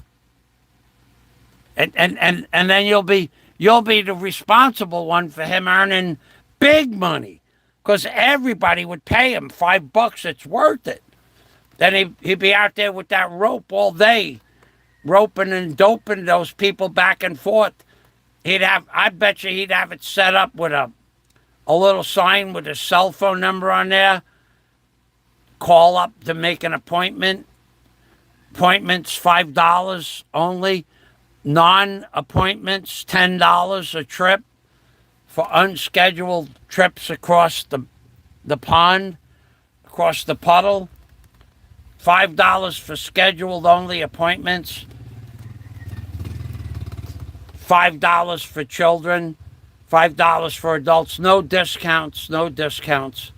And $5 if you want to write about it on my super chat. I was granted a trip across the river mud puddle for only $5. But it'll cost you $5 to put it in the chat. Steve 25901. Steve 25901, he was the one, Steve 25901, he was the one that said, this is hilarious.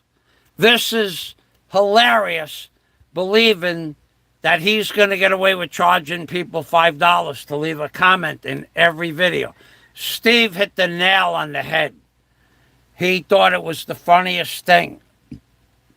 He thought that was funny as all get out. I was laughing when you said that because I was thinking the same thing. But it was my idea. He stole that idea from me. I said, everybody can leave all the comments they want on my channel.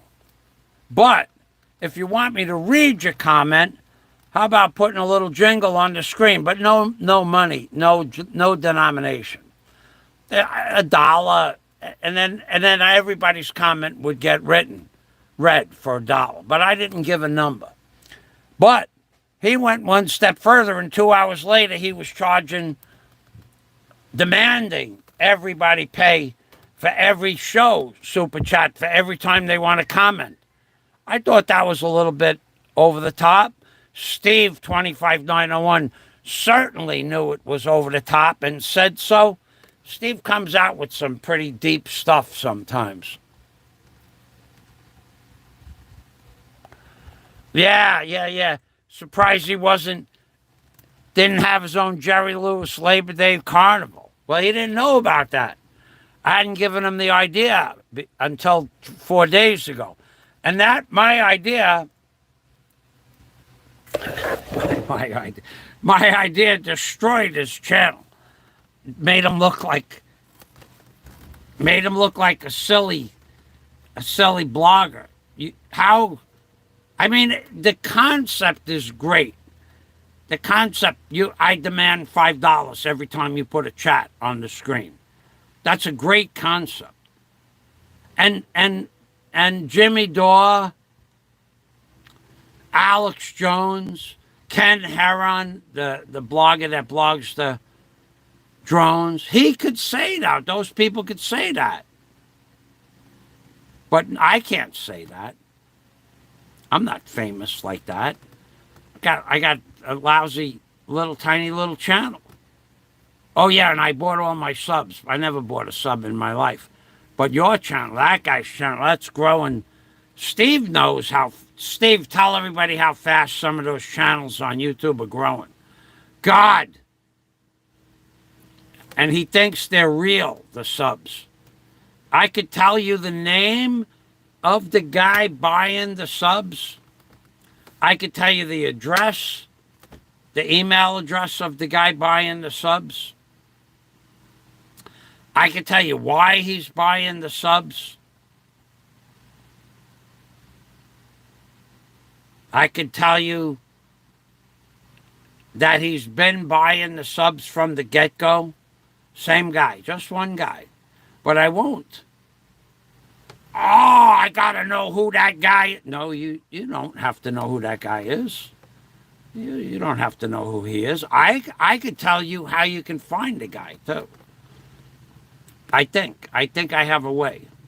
Because that guy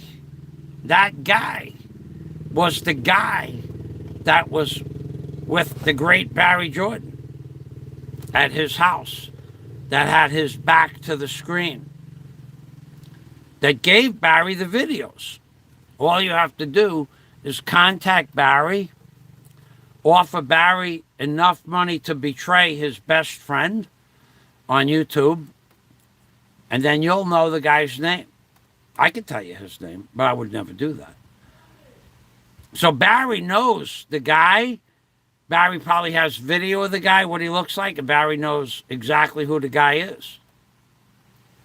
That's the guy who brought the videos to the Philippines to give Barry for his case. But I know another way to get in touch with him. Many ways. But I would never give that up. But Barry knows. So what you got to do, if you want to know who that guy is you got to go Oh wait, didn't you say you were gonna go to lockup and eat steak in front of Barry? I think you said that. What happened to that? What happened to that? How come that never happened? When he gets behind bars, I'm gonna go there. I'm gonna go there, and I'm gonna sit outside and eat steak and laugh at him behind. How come that never happened? Because you have about the same amount of energy to getting involved with Barry as you do with anybody else. But I remember you said that. In fact, there's lots of people that remember. I'm going to go there as soon as he's behind bars. I'm going to go there and I'm going to eat certain foods. I forgot what food it was. It was a good food. You had a good choice. And then I'm going to smoke a cigarette and laugh at him. But you never did that either. There's a lot of things you say.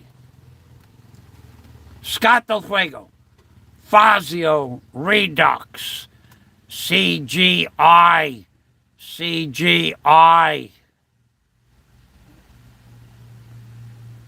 I got work to do. Have a good day, Michael and Scott. Okay, Steve, thanks for stopping by. Scott, you must be up to have a glass of water. Look what I got in the mail yesterday. I could just about lift it up. Another 100, 120 or more pieces. Another.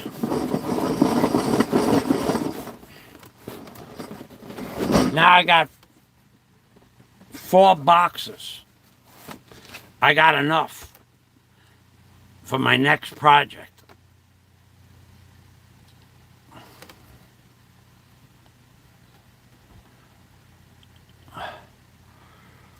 Or I pounded down a liter of water. I got $30 in super chat. Watch this, Scott. Did you see that? I'll look for you. Look at this. Watch this.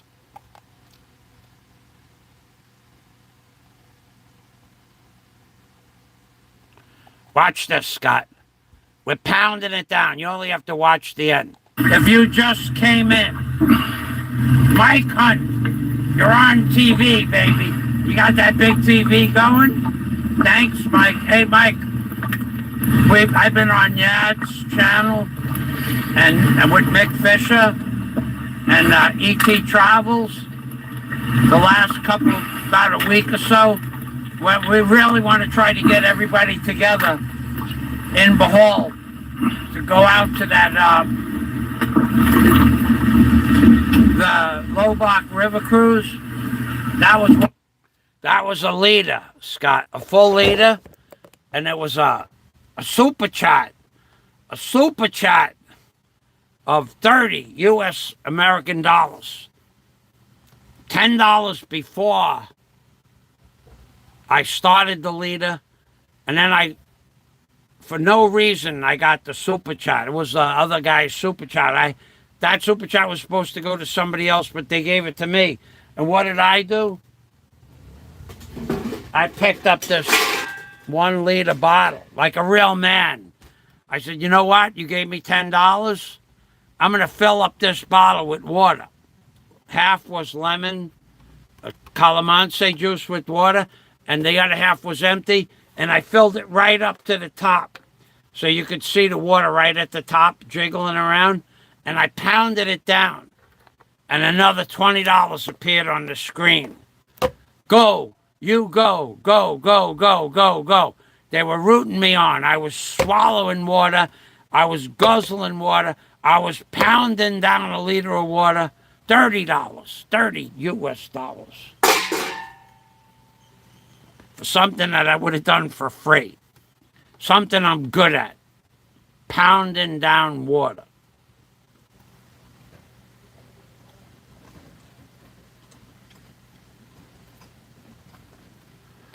Oh, yeah, I could regurgitate a liter of water. I'm 3.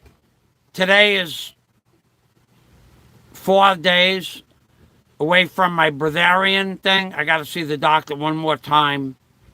He's going to okay that.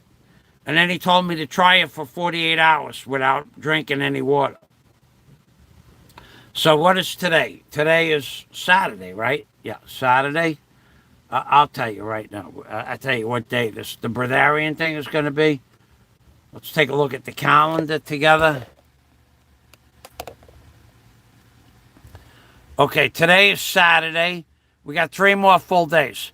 We got Sunday, Monday, and Tuesday. I could still drink water up to the 19th.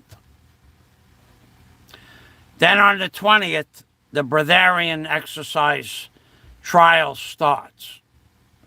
And I'll do it for 48 hours from the 20th. I'll do it from the 20th, from the morning, the 21st to the 22nd. And then, after that,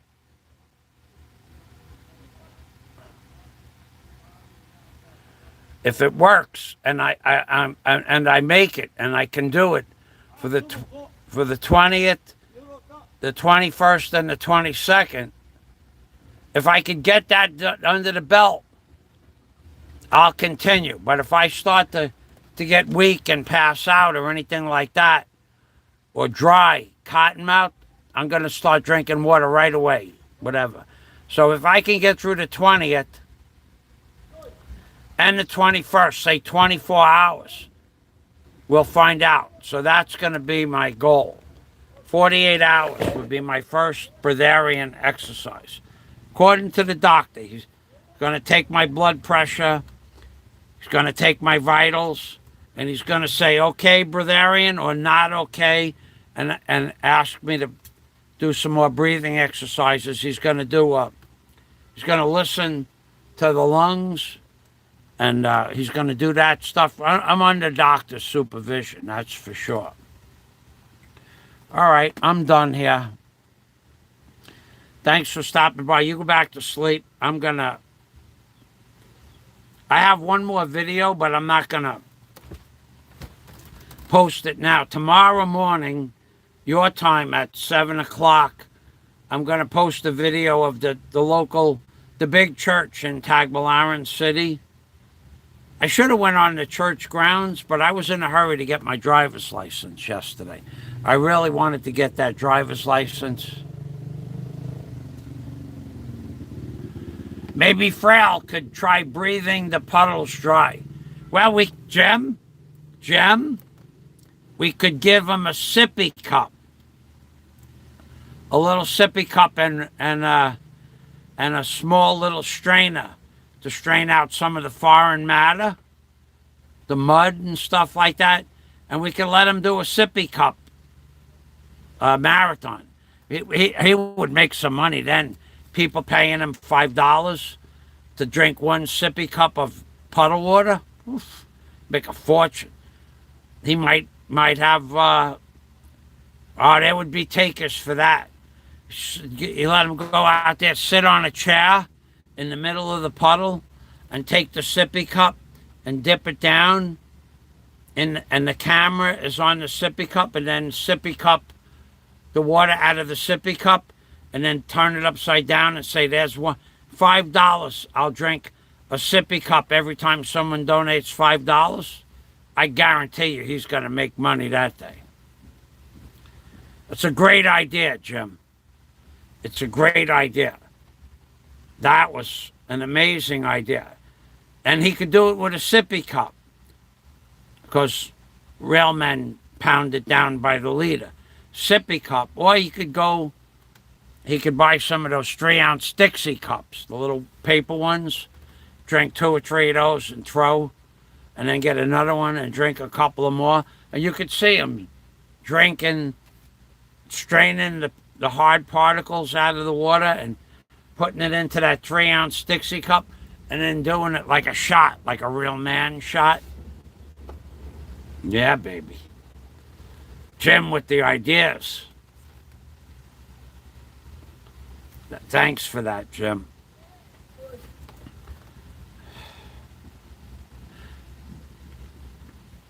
Jim, hold on a minute. What is your email address?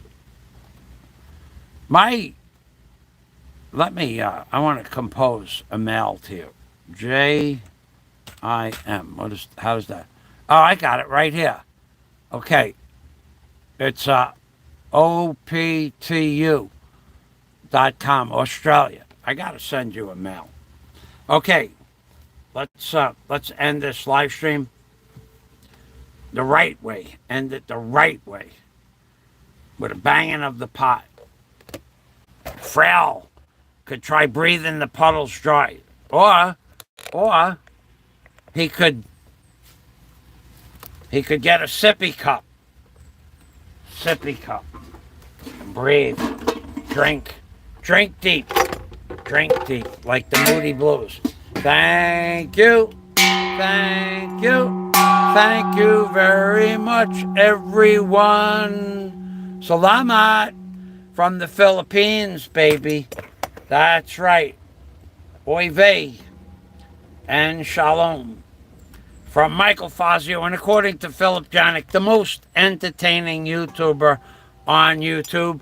And to the authorities, when you get to this point, understand it's only YouTube. We put on a show and we do ridiculous things. We don't say ridiculous stuff, though. Not ridiculous, absurd lies. We don't do that. We say ridiculous things. I'm paying per me, everyone. I have to go get some more sun. My face is red, but not red enough. I'm gonna go take a walk on the beach now. Bye-bye for now. Salamat. Flashing colors everywhere on my screen, like rainbows, flashing colors in the sky. We made some pie. Yes, we did. Bye-bye for now.